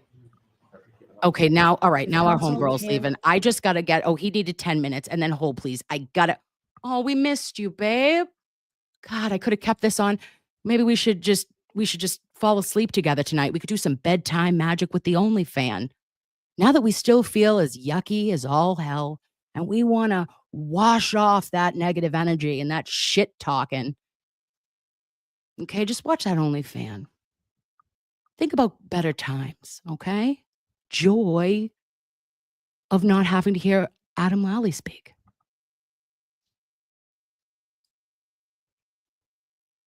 Okay. That is not science. That is not medical. Ooh, I wanted to just knock him out. They believe their conclusions are. Empirical is not enough because a subjective opinion without medical, factual, scientific support is just an opinion. A person can look at the constellations and see. He repeats himself 9,000 times, but I want you to listen to Bev say at the end to him, because that upset me because she was in love. And I was like, damn, she bought that hook, line, and sinker. Oh my God, I did it. Oh, The different points on wound number 3 could be shut up. using her experience as a doctor to try to convince Your Honor that DNA is insignificant based on a demeaning of the evidence with no basis. An insulting claim that somebody did something wrong with no basis. The reason why that's important, it shows that this witness has the willingness to testify to Your Honor about a conclusion for which there is no support. This witness has the comfortableness to testify to Your Honor about an opinion that has no factual basis. And her doing that with the DNA was a parallel to her doing it with the dog bites. She is comfortable getting on stand and simply giving the ultimate opinion that is helpful for her cause without any support. And so that DNA attack by her is reflective of her willingness to compromise fact, science, and medicine to just provide an opinion. Knowing there is no real methodology here, there just isn't. Knowing there's no standard. I fix my glasses. For why this is a dog bite. Having the free rein of an opportunity to look at the exhibit and tell us anything she wants to support as a dog bite and being unable to do that, the defense employs differential diagnosis. Look at That's a fancy Lally. way of saying, well, we might not be able to prove this, but we can just prove everything else. That's the way they presented this expert. They own that. Because when you look at those different wounds, and you can't identify them as dog bites individually, you can't say the whole series becomes a dog bite. Wound 1 has 0 value. Wound 2 has 0 value. So 5 times 0 is 0. Cumulatively, it does nothing for us. Even the word dog attack doesn't make you look at that and say, well, that's methodology. That is nothing. And so differential diagnosis is a very compelling argument for the government why you should not allow this. This witness is in no position, kind of like the DNA and kind of like the opinion on dog bites, she is in no position to engage in differential diagnosis regarding car accidents. Fuck The police off. officer, she treats All them the as a way hospital. off. She's not an accident reconstruction specialist. She has never gone to an accident and done reconstruction. In fact, she never even went to the scene in this case. She never saw Mr. O'Keefe. She doesn't even know about much of the. She never went to the scene and she never even saw Officer John O'Keefe. Babe, when I tell you I clutched my pearls, clenched my butt, and literally let out potentially a villain laugh because I was so agitated and so upset because that is the most wild shit I have ever heard out of anybody trying to qualify or disqualify a witness, saying that she wasn't here at the time of his death and immediately afterwards and didn't do A, B, and C. And she can't testify as an expert in reconstruction because she didn't reconstruct this scene. The evidence that exists. Delulu. She didn't consider the black box. She didn't consider the Didn't speed. consider. She doesn't know the angle of the collision. She Fuck doesn't know no. what Mr. Keefe was doing in his last moments. She has no idea. Neither do you, about bitch. any of that. None. Yet she'll be presented on the stand as if she can exclude a car collision as the cause of those injuries. Not that She's she incredible. It's consistent with what didn't happen. How dare she get on the stand with no experience, no training, no methodology, no. Hey, what's up, Grant? How dare she get up there with no experience, no training, no methodology? You just lost your mind, Hank. No facts. No and ignore facts. reality and say this couldn't have been a car collision. It's funny that as a emergency room physician, she considers the basis of mechanical injury based on what people tell her. If they come in and say, I got bit by a dog, or a parent says, my child was bit by a dog, they rely on statements of witnesses. She didn't rely on statements of witnesses here. I hit him. Oh my God, I hit him. Maybe I clipped him. Maybe I hit him in the knee. Maybe he dropped his phone. Whatever the statements were. All the various statements. Whatever the statements were, If she babes. proposes to be, would consider the witness statements to try to determine the cause of mechanical injury. So for her to take a stand respectfully and suggest for a moment that this was not caused by the collision to Mr. O'Keefe, not only with any no factual basis, in defiance of actual fact, it's repugnant to the sense of fairness in the courtroom. A witness, just because they have experience as a doctor, doesn't mean they can just come into court and say what they want and then let the government try to counter it. That's not how it works. Oh, that's not how And it so works. It when is. we consider not only All right, hold on. Let me just get him to the end. I'm so sorry, guys. as a doctor, it doesn't mean they can just come into court. Oh, I just want to see. I want to see Bev. To the dog. Chloe, they knew we found Chloe. They know we found Why didn't you Chloe. go to Chloe's Because house? They told her. And she tried to fight with every posturing angle. That may be important, but she didn't. Why didn't you? I dare say. I can't believe you didn't go get Chloe's bite marks in order, or her impressions when you were looking at a bite, or when you were looking at the arm of Officer John O'Keefe. How dare you? Just use your training and experience. So you didn't just go to the house. You didn't just go see the dog. Who in their right fucking mind? What emergency room physician has ever been in the presence of the dog that provided an attack? Or let's say, I don't know, you get bit by a rabid raccoon. You got the raccoon there to make sure that it was the rabid raccoon? Okay. What if you got crushed by like you work at a farm and you're crushed by a cow's hoof? You got to go get that hoof, make sure that that's the cow who did it. And was that the hoof? Are you fucking out of your mind?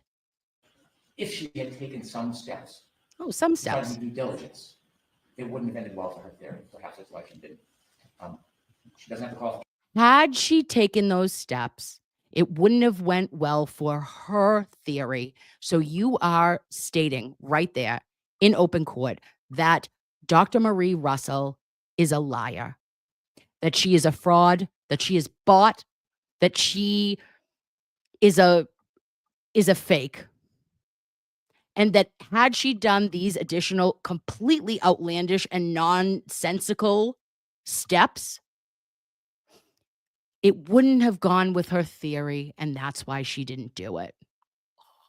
Fuck you. Qualifications. She doesn't have the experience. She doesn't have the methodology, her willingness Keep to talking in house circles. opinions that are speculative, factually wrong, not based in science and math, should disqualify her from giving another Not based in science and math. Baseless claims. Oh, Hank, I'm just going to fucking remind you right now that when the defense for Karen Reed contact UC Davis Veterinary Lab and we get the disqualification of the DNA evidence at all because it was not done correctly by Maureen Hartnett, I'm going to fucking absolutely send, I don't even know what. I'm sending an edible arrangement. Okay. I'm sending an edible arrangement to Maureen Hartnett. Okay. To you with love from Nurse Kim. Okay. You absolute smug shitbag. baseless opinion about a so-called dog bite wound. There is no DNA. There is plastic shards in his arm. She's done no due diligence. And she can't describe any methodology because there is no.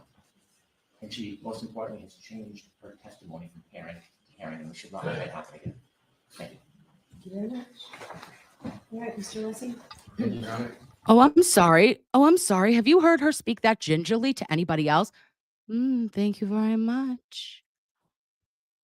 Oh, it was Bev at night. What are we doing? Thank you very much. She loved it. She gobbled it up like a bag of pencils.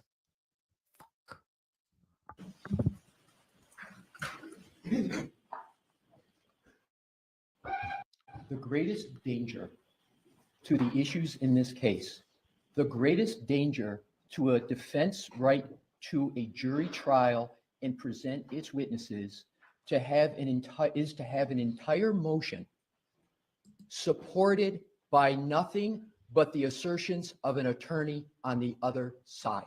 That is the greatest danger to our system. That is the greatest danger to a defendant being able to present their case in their view. Remarkably, all of the arguments you just heard now do not come from a medical doctor, which Your Honor has said causation of an injury to a person in Massachusetts must come from a medical doctor. Where is the affidavit? Where is the report of a prosecution witness to support one statement Mr. Brennan just made in 30 minutes? Boom. Where is it? It Boom. doesn't exist. Boom. I would like to start my argument and tell you exactly where I'm going to go.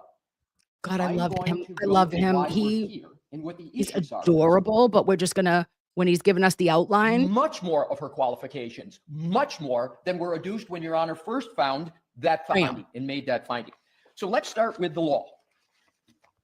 Mr. Brennan and I agree on one thing. The Rottola case is relevant. But respectfully, Mr. Brennan went off in a tangent because what does Rottola stand for that's relevant here? Quote, the crucial issue, crucial, in determining whether a witness is qualified to give an expert opinion is whether the witness has sufficient education, training, experience, and familiarity with the subject matter of the testimony. What is the subject matter of the testimony? It's what are the cause of the wounds to the decedent's right arm. Correct. I submit that if you ran an artificial intelligence program, you couldn't come up with a more perfect witness for the subject matter of this testimony. Emergency medicine physician, 29 years experience, forensic trained pathologist who has co-authored books on dog bites. She's well-versed in the articles. She is consulted by experts like Dr. Vale that you heard about for these types of issues. The crucial issue of whether she's qualified to me is 100% in favor, and I don't believe you could find another witness more qualified. And that's the crucial inquiry. What's Yes. the second prong of the inquiry? After qualifications, is the methodology reliable? Yes. That's the second. Whether Mr. Brennan agrees in 95% of what he argued, Fuck that's yeah. for cross at trial. Yes. But more importantly, that's for a jury to determine. That's Boom. the job and province of a jury Mic to drop. determine whether, assuming Mr. Brennan ever gets a doctor to come in and encounter Dr. Russell, it's for a jury to decide which expert do we give more weight to. But the focus of this hearing, why are we here? The second prong is the methodology. Mr. Brennan, 8 times in just this argument now, and he tried it on cross, said there's absolutely no methodology. Your Honor sat and heard the same thing that all of us heard. She went through her own pattern recognition methodology, especially in redirect, but she did it very thoroughly in a report and very thoroughly on direct. She went through what it is.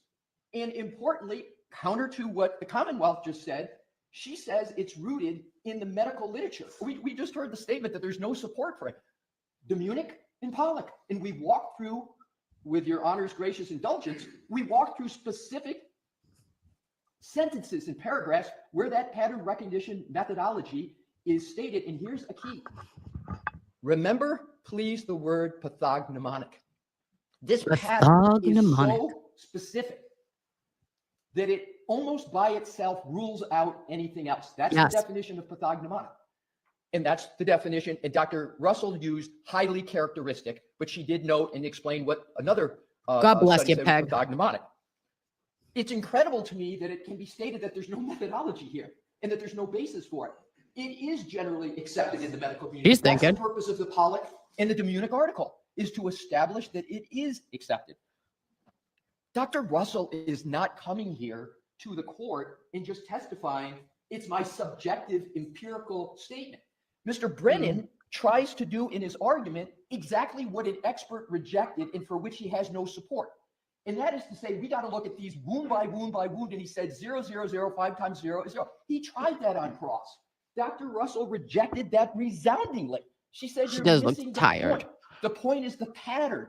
You look at these all together, and it's the pattern that matters. And Yes. the authors, Pollock and Munich, say that pattern is pathognomonic. You really don't. Okay, I just don't want to keep, I feel bad. Sorry. In our papers, which Mr. Brennan has had for almost a month, and he didn't respond, interestingly. We cited to the Lobello case, the Brinker case, both of which are dog wound injury cases, not pain cases.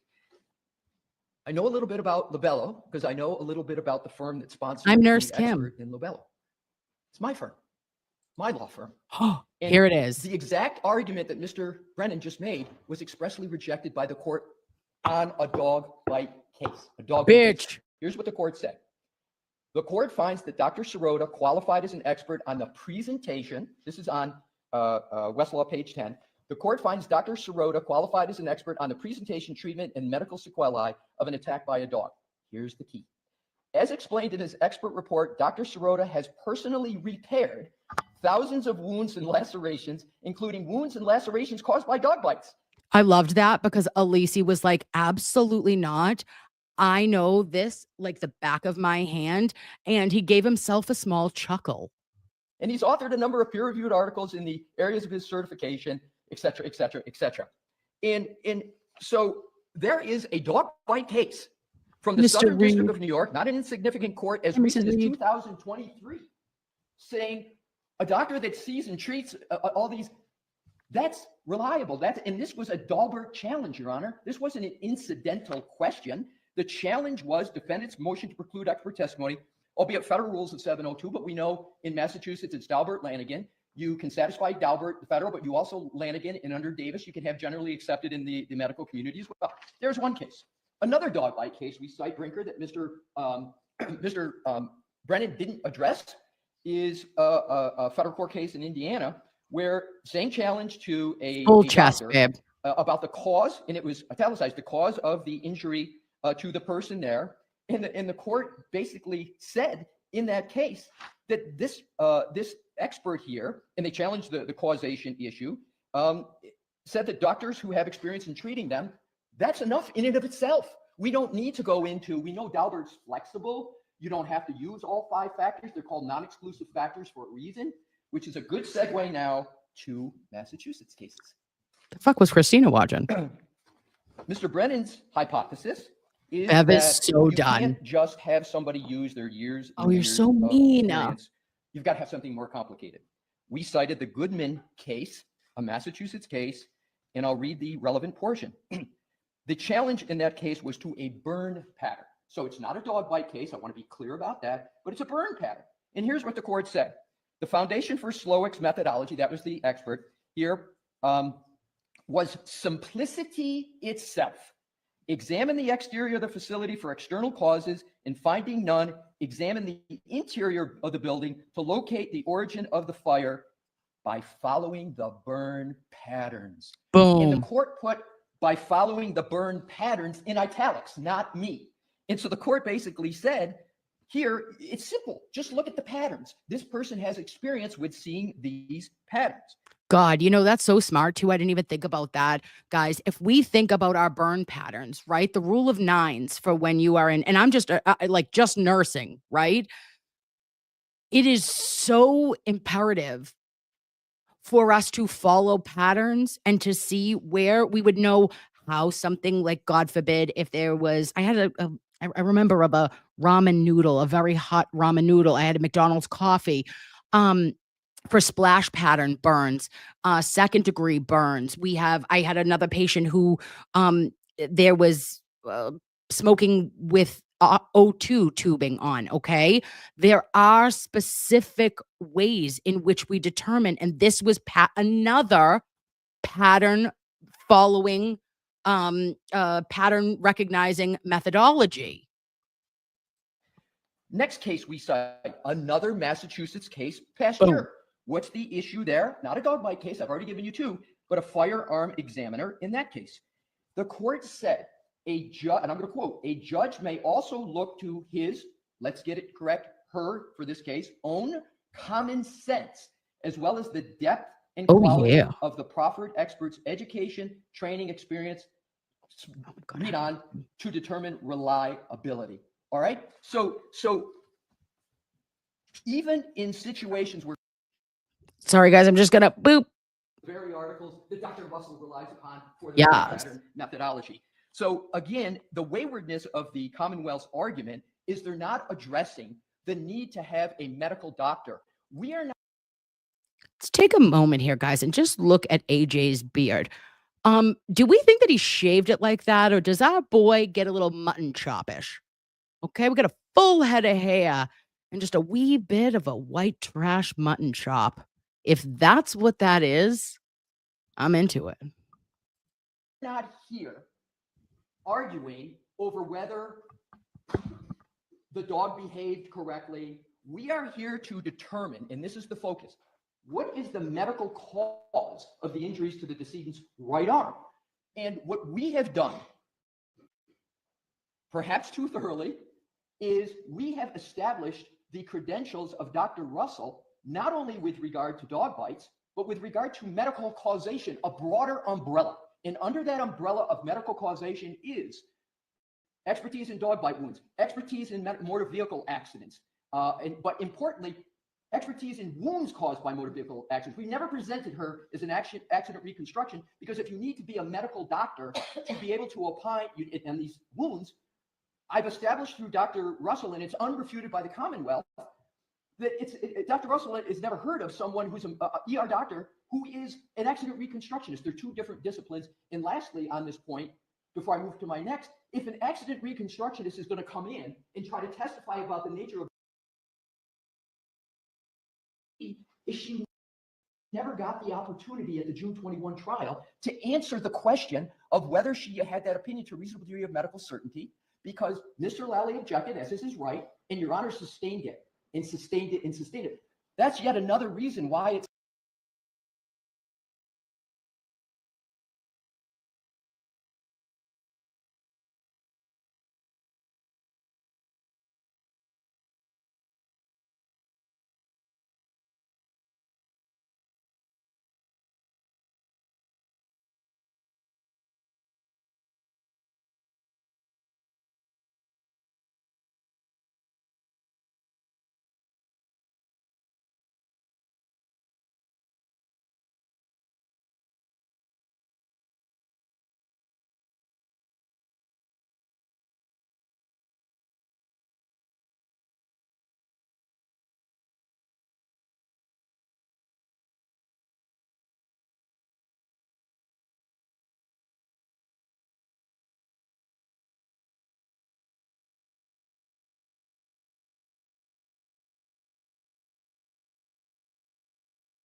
it's not inconsistent because at the June 21 trial, she never got to answer that question because the Commonwealth, but back to the waiver. The Commonwealth should have, at that moment in the hearing, objected, but they didn't, and they have waived that objection for this motion. Oh Lastly, I my wanted God. to Are you cover- joking me? Um, Son of a dumbass I am. Sorry, babes. That was a good one too. I don't even know what I was saying. I was saying, oh, it was about the teat. I said that during trial 1, that summed up everything, babes. What that was Adam Lally objecting and not having to give his reason ever. And that the Commonwealth and Your Honor, Judge Beverly Cannoni, what she did was she sustained each. I think I know that Brandy Churchwell actually did do a tally, and we knew who was the favorite child in that courtroom. It 100% was Adam Lally. Held his hand the entire trial. What a couple more items that Mr. Brennan had quickly. He kept saying can't be, equally basis. All right, hold on. I'm just gonna go right here, and then we're gonna get him to wrap it up. The jury. Shouldn't a juror be able to hear Yes. the alternative theory of the defense?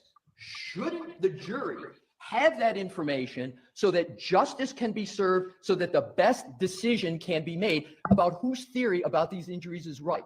We've satisfied, beyond my view, respectfully, any reasonable doubt about her qualifications and methodology. Let's let everything else go to the Mitty, I said that during my silent rant. Thank you for bringing it up. Are you going to object, Mr. Lally? Yes, Mom. jury and decide, so Ms. Reed can have her fair day in court. Fairness. Thank you. We have some scheduling things that we should take care of. There's another motion from the Commonwealth. Okay, we have some, and that was it. Fairness. This should be adjudicated in front of the jury. A judge and a prosecutor do not have the discretion or authority to disqualify an expert witness because they do not like their opinion. Again, babes, I just want to pull this home to us, right? Drive it home. Shut the fuck up, Kim, but I'm going to be done right after this. I'm driving home the fact that no one that gets up in a medical perspective, whether it is our Irene Scorti-Bello findings, etc., when you come up as a medical professional, unless you were there and you know exactly what happened, when you're testifying and you're providing an autopsy, when you are reviewing as fact-finding missions that you are completing, you are giving your opinion. You are allowed to have an opinion. If there was fact, as Mr. Alisi, Attorney Alisi said so beautiful, if there was 100% fact, video evidence, less accurate, but eyewitness accounts. If Officer John O'Keefe was alive and said, Karen hit me, yeah, we would have some fact-based claim. But for you to say that there is no rational or reasonable stance for our Dr. Marie Russell to have her medical opinion be heard by a jury is absolutely atrocious. And I believe, it is my firm opinion, that Judge Beverly Cannoni will allow her to testify as an expert witness. And I do believe that she will limit her testimony and not allow her to testify in anything for crash reconstruction, which is fine. Okay. Okay. But she is qualified, and it was a waste of Karen's money. So again, guys, I'm sorry to be a pain in the ass. They're going to keep doing this. The Commonwealth will continue to fuck with Karen Reed's soul up to and including next trial. And I listen and hear everything, and I see these motions coming in, and I say they're bleeding or dry. And they're doing that as a tactic, as a show and pony race. This is like lip sync for your life, RuPaul Drag Race. And Hank Brennan is a real bitch. He's Katya. All right, babe, let's do these. Let's do these. Let's say hi. I love your face. And then you can go. I'm so sorry. Hi, the traveler. Thank you so much. Did Dr. Russell get our Christmas cards? XOXO. I'm going to send, I hope so. I sent them. And I know that Mr. Yanetti's office got them. So, and if anybody wants to send her like a well wishes card or write her a penned letter, I think that that would be so kind of you. And I would send it right back to Mr. Yanetti's office. I can put the link right in my description. My lover, Romy with cheese, has been a member for 4 months, and she says nobody disrespects our queen, Dr. Marie Russell. Agreed, babe. Ask Bob, hubba hubba, how you doing, my friend? Nice to see ya. Thank you for being here. Love a Romy with cheese says, I cannot wait for the defense to start filing their motions. I have a feeling they are going to be fire. Romy, you are so right. And I think especially after they saw how hard Hank is coming and how much of a show he's putting on, Alan Jackson is going to be, holy shit. Okay? I feel like it's going to be a dance of the dragons, if you will. Okay? I'm doing a Game of Thrones reference. And my Rebecca Jones says, prepare to lose your shit. I never thought anyone would make me appreciate Lally, but Hanky has. The shards, glass, littered glass, freckles on the arm. Oh my fuck, I didn't even do it. Guys, we had a question of ethnicity. We had a luck of the Irish moment where Hank Brennan asked Dr. Marie Russell if she knew his ancestral heritage, his ethnicity. Okay? Not his race, because he's Caucasian, but he said, look at that freckled arm of an Irishman. It made me want to get me Lucky Charms. Who the fuck are you? How about you don't? You fuck. Shut up. Oh, did I know that from his last name? No. What are you talking about, Hank? Oh, Christ. Thank you so much. All of our pearls are here, and we are clutching them. Rebecca Jones, you are an angel face. And then Gringa says, did she testify bite could also be wild animal? Babe, she said, I know it's a dog. I didn't say it was Chloe. Who named her? You know, who is she? I don't know, but I know what she is, she said. Could it have been a little coyote? I don't know. But a Dougie, we do know. And NOLA CPA, again, I'm going to read this again because I literally, my butt is clenched again. Nurse Kim, coincidentally, my husband and I both received increases this week, not even working for the same company. It's my pleasure to get to contribute to this fight thanks to my husband's employer. He's 20-year employee, and my employer, I'm a 30-year employee. Good luck. I love your face. Love from NOLA and Free Karen Reed. This is too generous, beyond generous. I am not deserving, and I appreciate you. I literally love your face. If you would like me to send it back to you, I can, but I just have to wait till next month. Because it like does it every 30 days, you know? But I'm literally speechless. I didn't even know you could do that. Annabelle 14 became a YouTube member. Hey, Annabelle, thank you for joining. And V Caesar says, Nurse Kim, I happily donated in honor of your birthday. Love your face. Thank you so much, V. Caesar. That means a lot to me, and I know it means a lot to Karen because she's in the weeds, and Hank is going to try to keep her there. He is going to try to keep applying this pressure as long as he can, for as long as he can, because that's the Commonwealth strategy and tactic, in my opinion. And Mama She, thank you so much for that super sticker. I love your face and appreciate you. And Terry Martins, thank you so much. Guys, stop. You're too kind. And Rebecca Jones says, Nurse Kim, Spanky is saying what he's saying for the media, hoping to taint the jury pool in his favor. Rebecca Jones, that's why you're my girl, all right? That's why you get me. That's why I love your dog. These are why we know each other. This is why you join me here. Why? Because we know this is a show. This is all about the spectacle and to change a narrative because it got so fucking out of control in the favor of Karen, in the Commonwealth's opinion, last trial. So this is where they ramp up the crazy.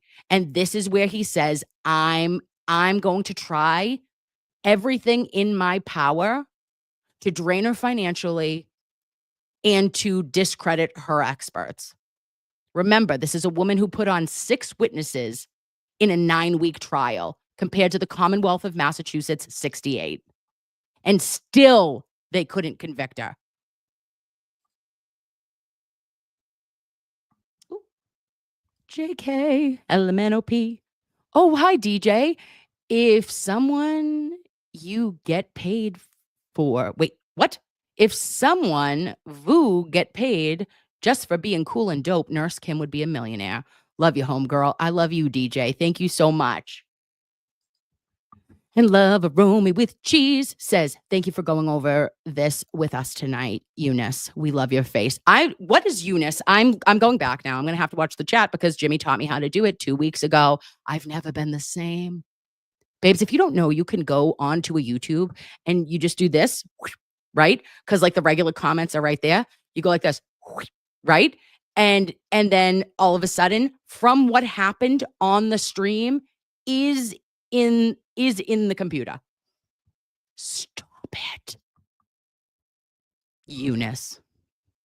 All right. I'm calling you then. This is happening, Phyllis. Okay. Hi, Philbird.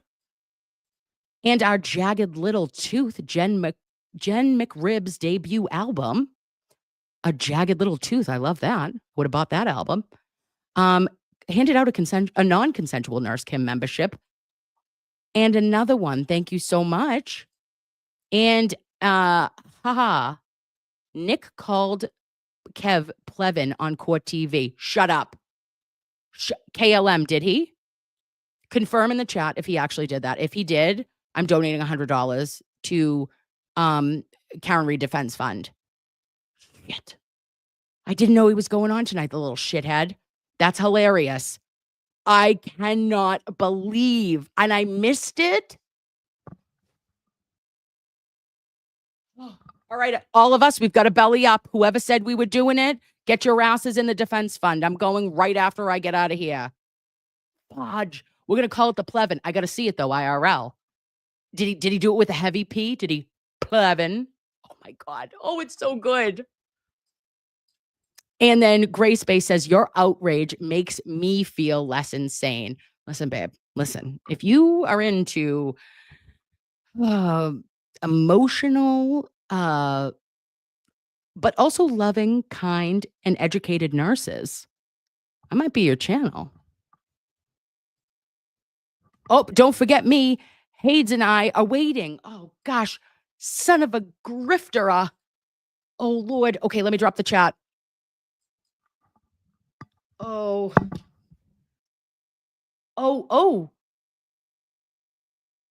they're going to do it.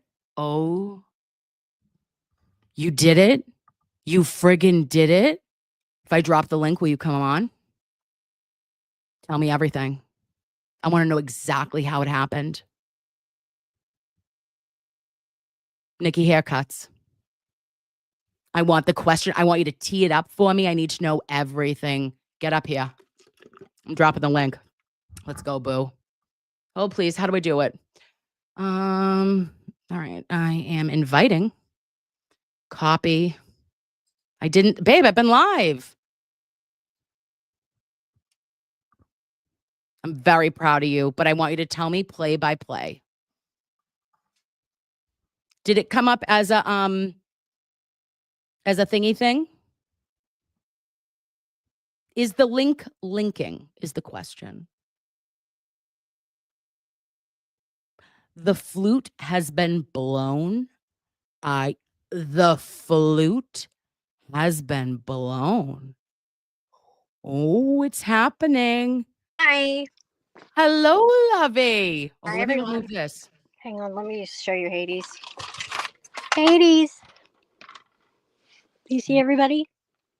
Oh, hi, Hades. He's huge.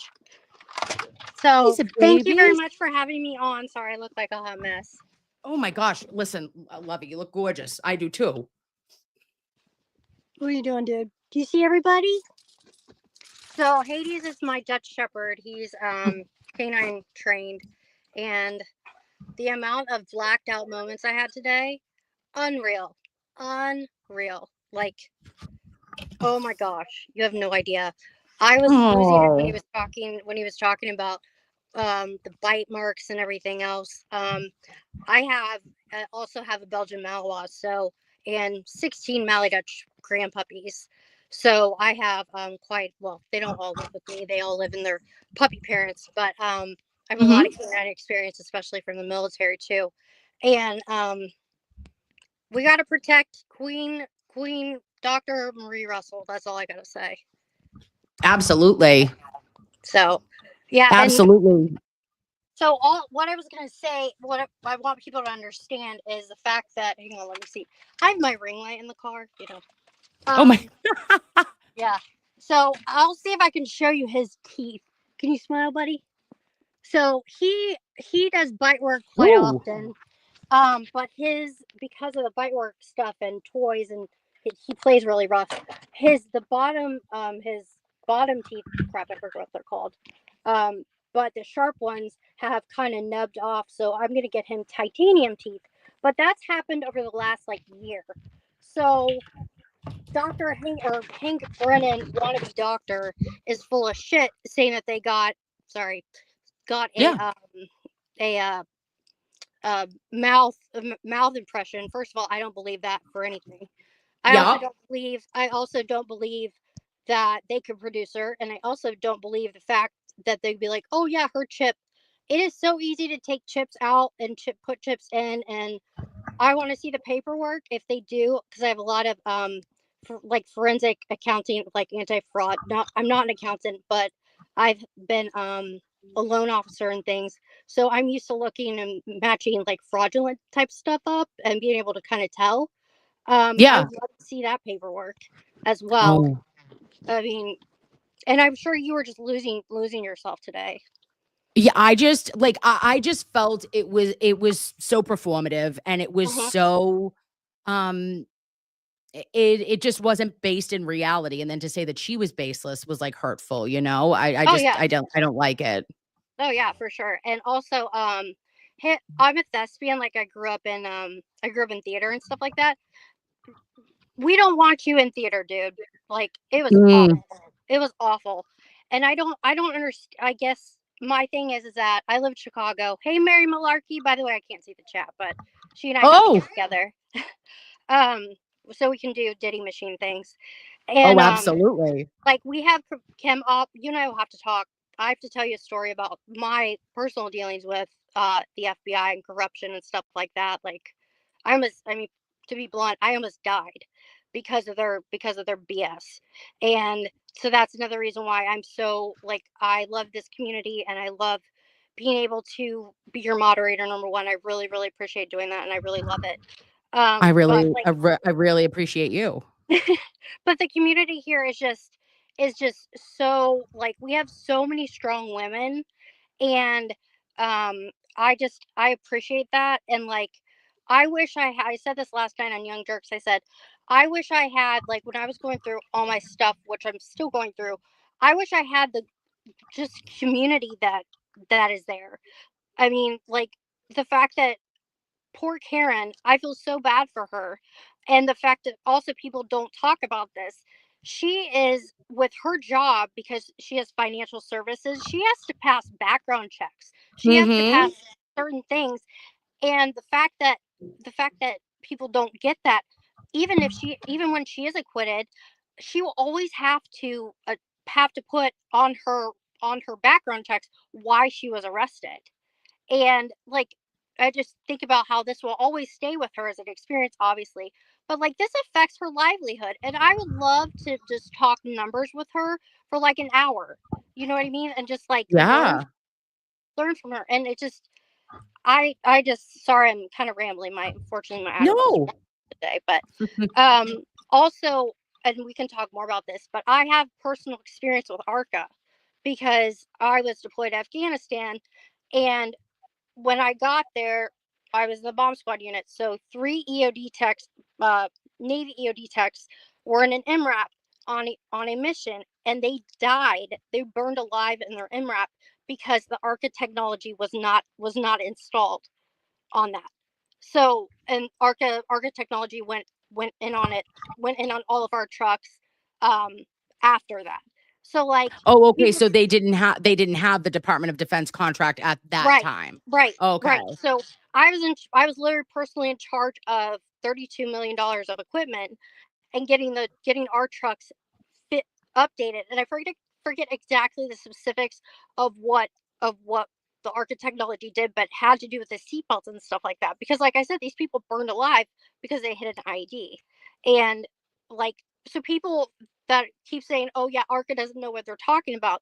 I could be wrong, but I think Dr. Wolf on his resume, and I looked, I believe that he is a Toyota and Lexus Yeah. like expert, if I'm not mistaken. And I feel like the defense really needs to dig in on that as well and talk about that, because he's not only an accident reconstructionist, he's also like an expert on that stuff. Yeah, So he actually he did a paper in mhm, 2021 on Toyota Tech Stream.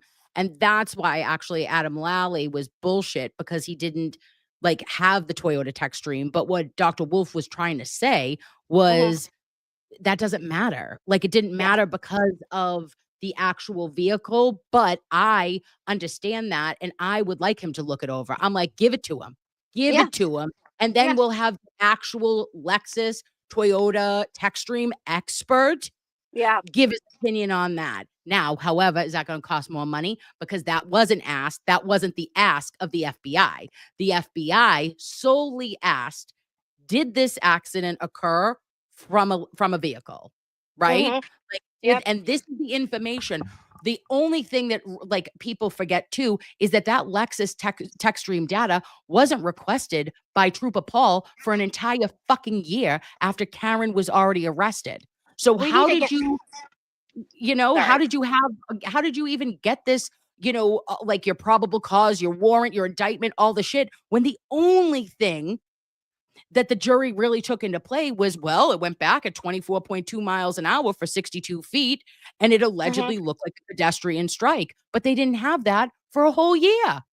Well, and also people don't understand, when you buy a vehicle like a Lexus or anything that has any type of entertainment infotainment system, and we'll have to talk about this stuff too because it's hilarious.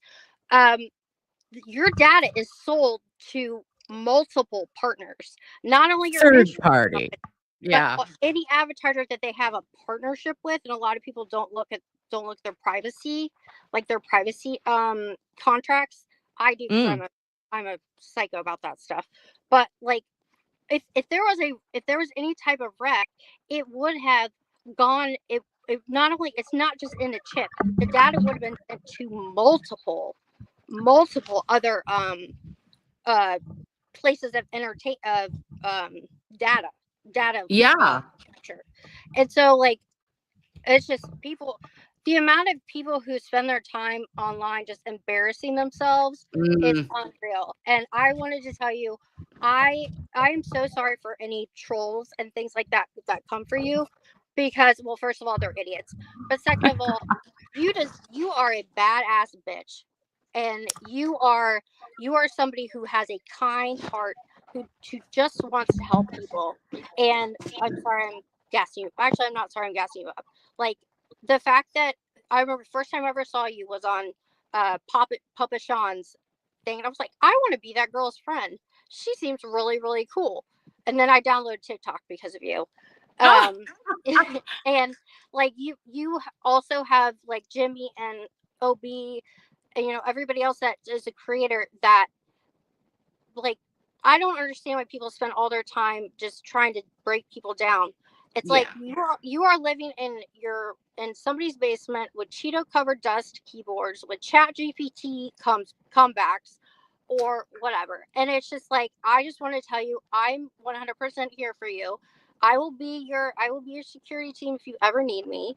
And yeah, I just wanted to tell you, like, That means an awful lot to me, Jess. And like, listen, I am not like it's part of it, right? And I know that, and I put my like big girl pants on. I'm not going to say that it doesn't.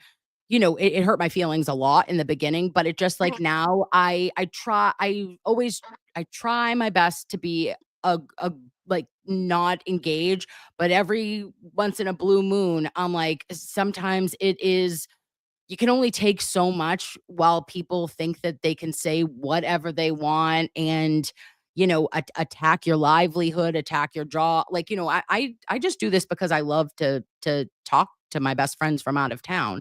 It's not like I work full time. And I also work every other weekend. So it like, this isn't making me rich. If anybody thinks that like, I'm independently wealthy and I don't need a job, health insurance, and to still work a job and a half, it's not, I think, as lucrative as one would imagine. And they're just like, you want to just make money and you're an asshole. And I'm like, I actually just believe very strongly, and I never want to hurt anybody, but I figured if I was talking about it anyway, I might as well shoot the breeze with the internet. Okay, bye, Jess. Love your face. Jamie, are you still here?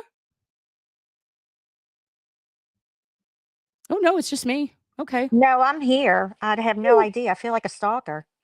no, I'm so sorry. I was like, I didn't know if you wanted to talk. You're so pretty, and I Oh, that's love very your nice. That's about 10 years ago. That's okay. Yeah, I'm a lot older than you, Nurse Kim. I listen, I don't believe that because that picture, you look about Well, that's 18. like So what 10 are you? years ago. I've got Okay, 10 that, years on you. So, okay. So I was gonna say you look about 18 in that picture. So are you oh, 28 now? that's very nice of you. You know, that picture's about 38 years old, 39. Oh, So, oh my gosh. yeah. 30. So Listen. anyway, Wow. So how was your night, Lovey? okay, a little bit of a headache, but okay. What did Enjoying you think your about the stream? oh, it was unbelievable. I mean, shit show. Well, what you showed us, Yeah. just Did crazy. you get to watch earlier today or no? No, I work Oh, during the day, so I come and, watch like your replays and things like that. So I do enjoy that. Thank you for doing that for us. of course, it's my pleasure. Well, I am going to what oh my gosh, Jamie, are you NOLA? Now, yes, I'm from New Orleans. Yep. I'm NOLA CPA. Yeah. Oh my god, NOLA. Hi, Lovey. I'm gonna need you. Do you want me to send you a refund You next are month? ridiculous. Absolutely not. And that would be an insult. Well, first and foremost, I just wanted to say, I'm so happy that you jumped on with me. I hope that I made myself clear of like that that is so unexpected and so unbelievably like it makes you Yes, speechless, and I I just really absolutely appreciate know. you.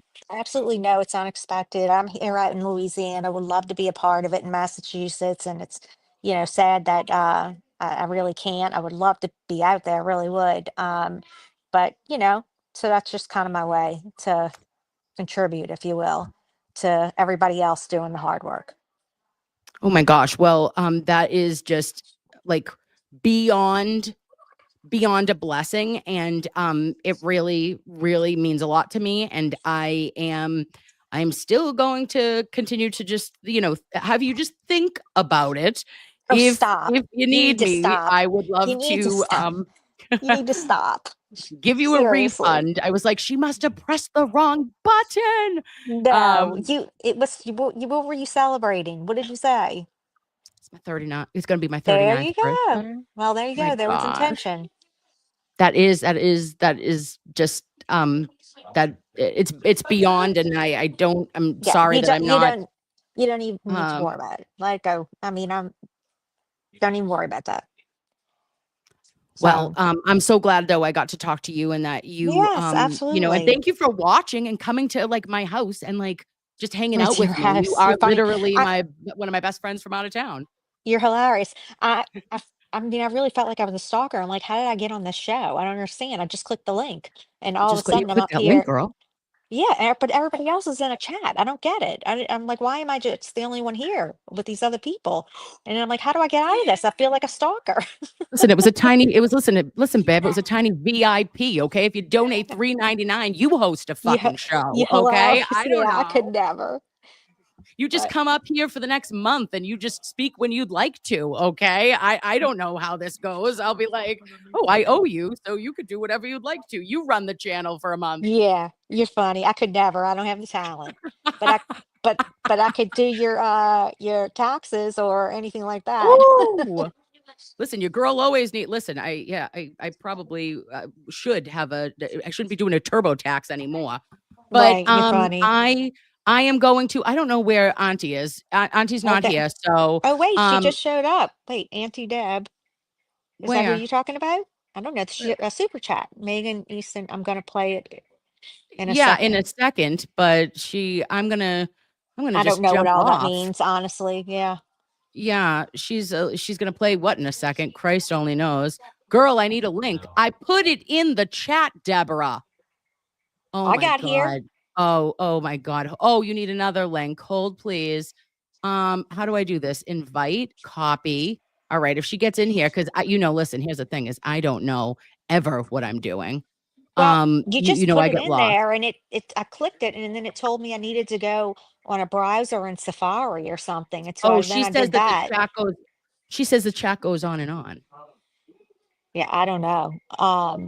Did you But get I it? don't know. Let's just talk to her. We're gonna say, Yeah. Jimberly, did you get it? Plevin clip. Yes, well, that's true. That is true. Listen, you little sons of guns. Mia Beto. Oh, okay. I know. Nola, you'll tell me. What is What's Eunice? I don't know. I No. don't know. I saw that, but I don't know. I don't know what everybody was. This chat goes too fast. I can't keep up with everybody. I'm like, what is everybody started saying whatever Eunice said, and I'm like, okay. What is he? Oh, Deborah, get it together. Deborah's not even here. Look at, this is the slowest broad I ever met in my life. Oh, Jess is back. Sorry about that. I did a Melanie special to swipe myself out. Oh, listen, it happens. And to the best of us, we just swipe and go. Apparently, Auntie Deb is coming, allegedly. I've never talked to Auntie Deb, Oh, like ever. And he Doing. never recognized me in the chat, so whatever. oh, well, these are things we're going to have to. Oh, here's this little queen. Our little queenie has arrived. Hi, babes. Hi. You want to say hi to Hi, Auntie guys. Deb, please? Oh, Damn. oh, Say hi. lovely ladies. You say hi? Okay, Kim. I'm Oh, this you do. Oh, we're person. ASM. Oh, we're doing nighttime magic. You say I mean, I hi? really do feel like VIP here. I'm not kidding. You You are. are, you are, 400. babe. You are, babe. 4 You fucking are, babe. 100. Hi, Jess. Hi. How What's are up? you? Ooh, you've never I'm wearing my fucking fabulous acknowledged her pajamas. ever once Actually, I in did in the chat, chat. bitch. And then I did when I first came in. It's the first fucking thing I did, bitch. fuck with my Wow. girl. Okay, this is my Wow. that's my mod with the Guys, for most. just $400, you can come say hi to Nurse Kim too. Oh, okay. I dropped the link for son of a bitch. I dropped the link for everyone. Okay, Deborah. So there's Um, two versions. do I have to click the thing or no? Yeah, you gotta Add it. She did. I'm sure what Got it out the do chat. is no, you guys can stay. Hold on, wait. Oh wait. Oh, I have to hide that. Okay. He's gonna make so much money off of this. I'm Okay, dying. okay. So here's the first one, and then there's the 13-second one. But here's the first one. Okay. Oh my gosh, I'm dying. Okay. Buckle up. came to the conclusion that this was not consistent with an animal bite. But I'm sure what Clevin is going to do is to believe the feds now, but don't believe everything else they said. So it's going to be a double-edged sword no matter which way this case goes. And we know we see them from the first trial. Yeah, and if you have two experts, Did you hear it? Did you hear it? No, You didn't. Can you hear? No. Did you get audio? I saw the video. I didn't hear him say Plevin. Watch again, huh? Came to the conclusion that this was not consistent with an animal bite. But I'm sure what Clevin is going to do is. Did you catch it? No. Can you hear or no? Well, I'm hearing an echo. Oh, okay. Well, hold the fuck on. Oh, sorry. You Sorry. had to have me come on here and do it for you. So it's not gonna be love you. perfect. Kimmy. I love you. I love you. I love you. I love you, button. I love you, little button nose. Will closed caption pick it up? Did it say Plevin? Came to the conclusion that this was not consistent with an animal bite. But I'm sure what Clevin is going to do is. Oh, I heard believe it. The feds now, but don't believe everything else they said. So it's going to be a double-edged sword no matter which way this case goes. And we know we see them from the Look at him first trial. smiling so proud of himself. So proud of himself. Nick And then- Rocco, you fucking legend. And then he did one with song This less. is Legend of the Hidden Temple. I am in a Nicola. Listen to me. We just supermarket sweeped his fucking ass. Strip of that bitch. I am. Oh, and that little smile, you little left face smirk. You look like you're having a fucking stroke after that. It was beautiful. Conclusion that this was not consistent with an animal bite. But I'm sure what Clevin is going to do.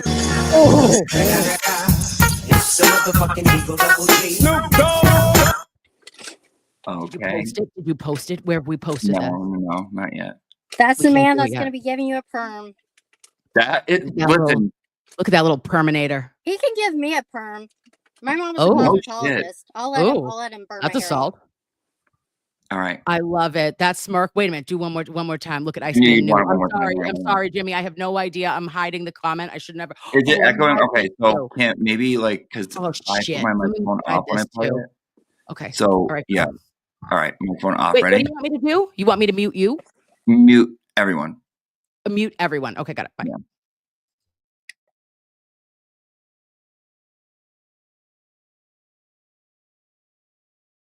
Conclusion that this was not consistent with an animal bite. But I'm sure what Plevin is going to do. it's the motherfucking Eagle Double G. Snoop Dogg. Okay, I'm unmuting everyone. Sorry. Unmutes. Okay. Unmutes your little boots. Hold please. Okay. That. Okay. Oh, that was bitchy. All right. Bye, guys. That's Love you. amazing. Bitchy. All right. Okay, I'm going. Listen to me. I love everyone's faces. Thank you so much for joining me tonight. This was Thank absurd you. long. I love you, Miss Jess. Thank you so much for being an incredible mod and a very good friend. And to my Nola, it was a pleasure to meet you. Whenever you would like to come back, you got carte blanche, babe. I'll just send you the link, okay? Well, it was a pleasure being here, and I really enjoyed it. And my thank husband you. and my son are sitting here making fun of me right now. They're trying to get in, but they hadn't make it in. So my 12-year-old and my husband. But anyway, Thank Hi, you so much. guys. Stop spreading propaganda. Stop it. Oh my God. Don't Whoa. even listen to him. They're terrible.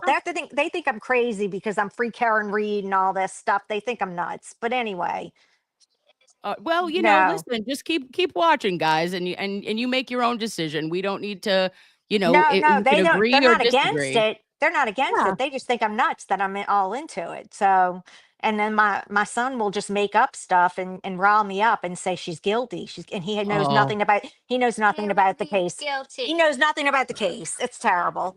he's But he's a son. Put Karen. Oh, He just does it. Lord. He does it to rile me up. That's all this is about. It's Have a good night, lovey. terrible. Bye You too. bye. And on that note, babes, that's assault. Okay, we listen to every 12-year-old boy we've ever loved. We'll just hit him with a little of this one.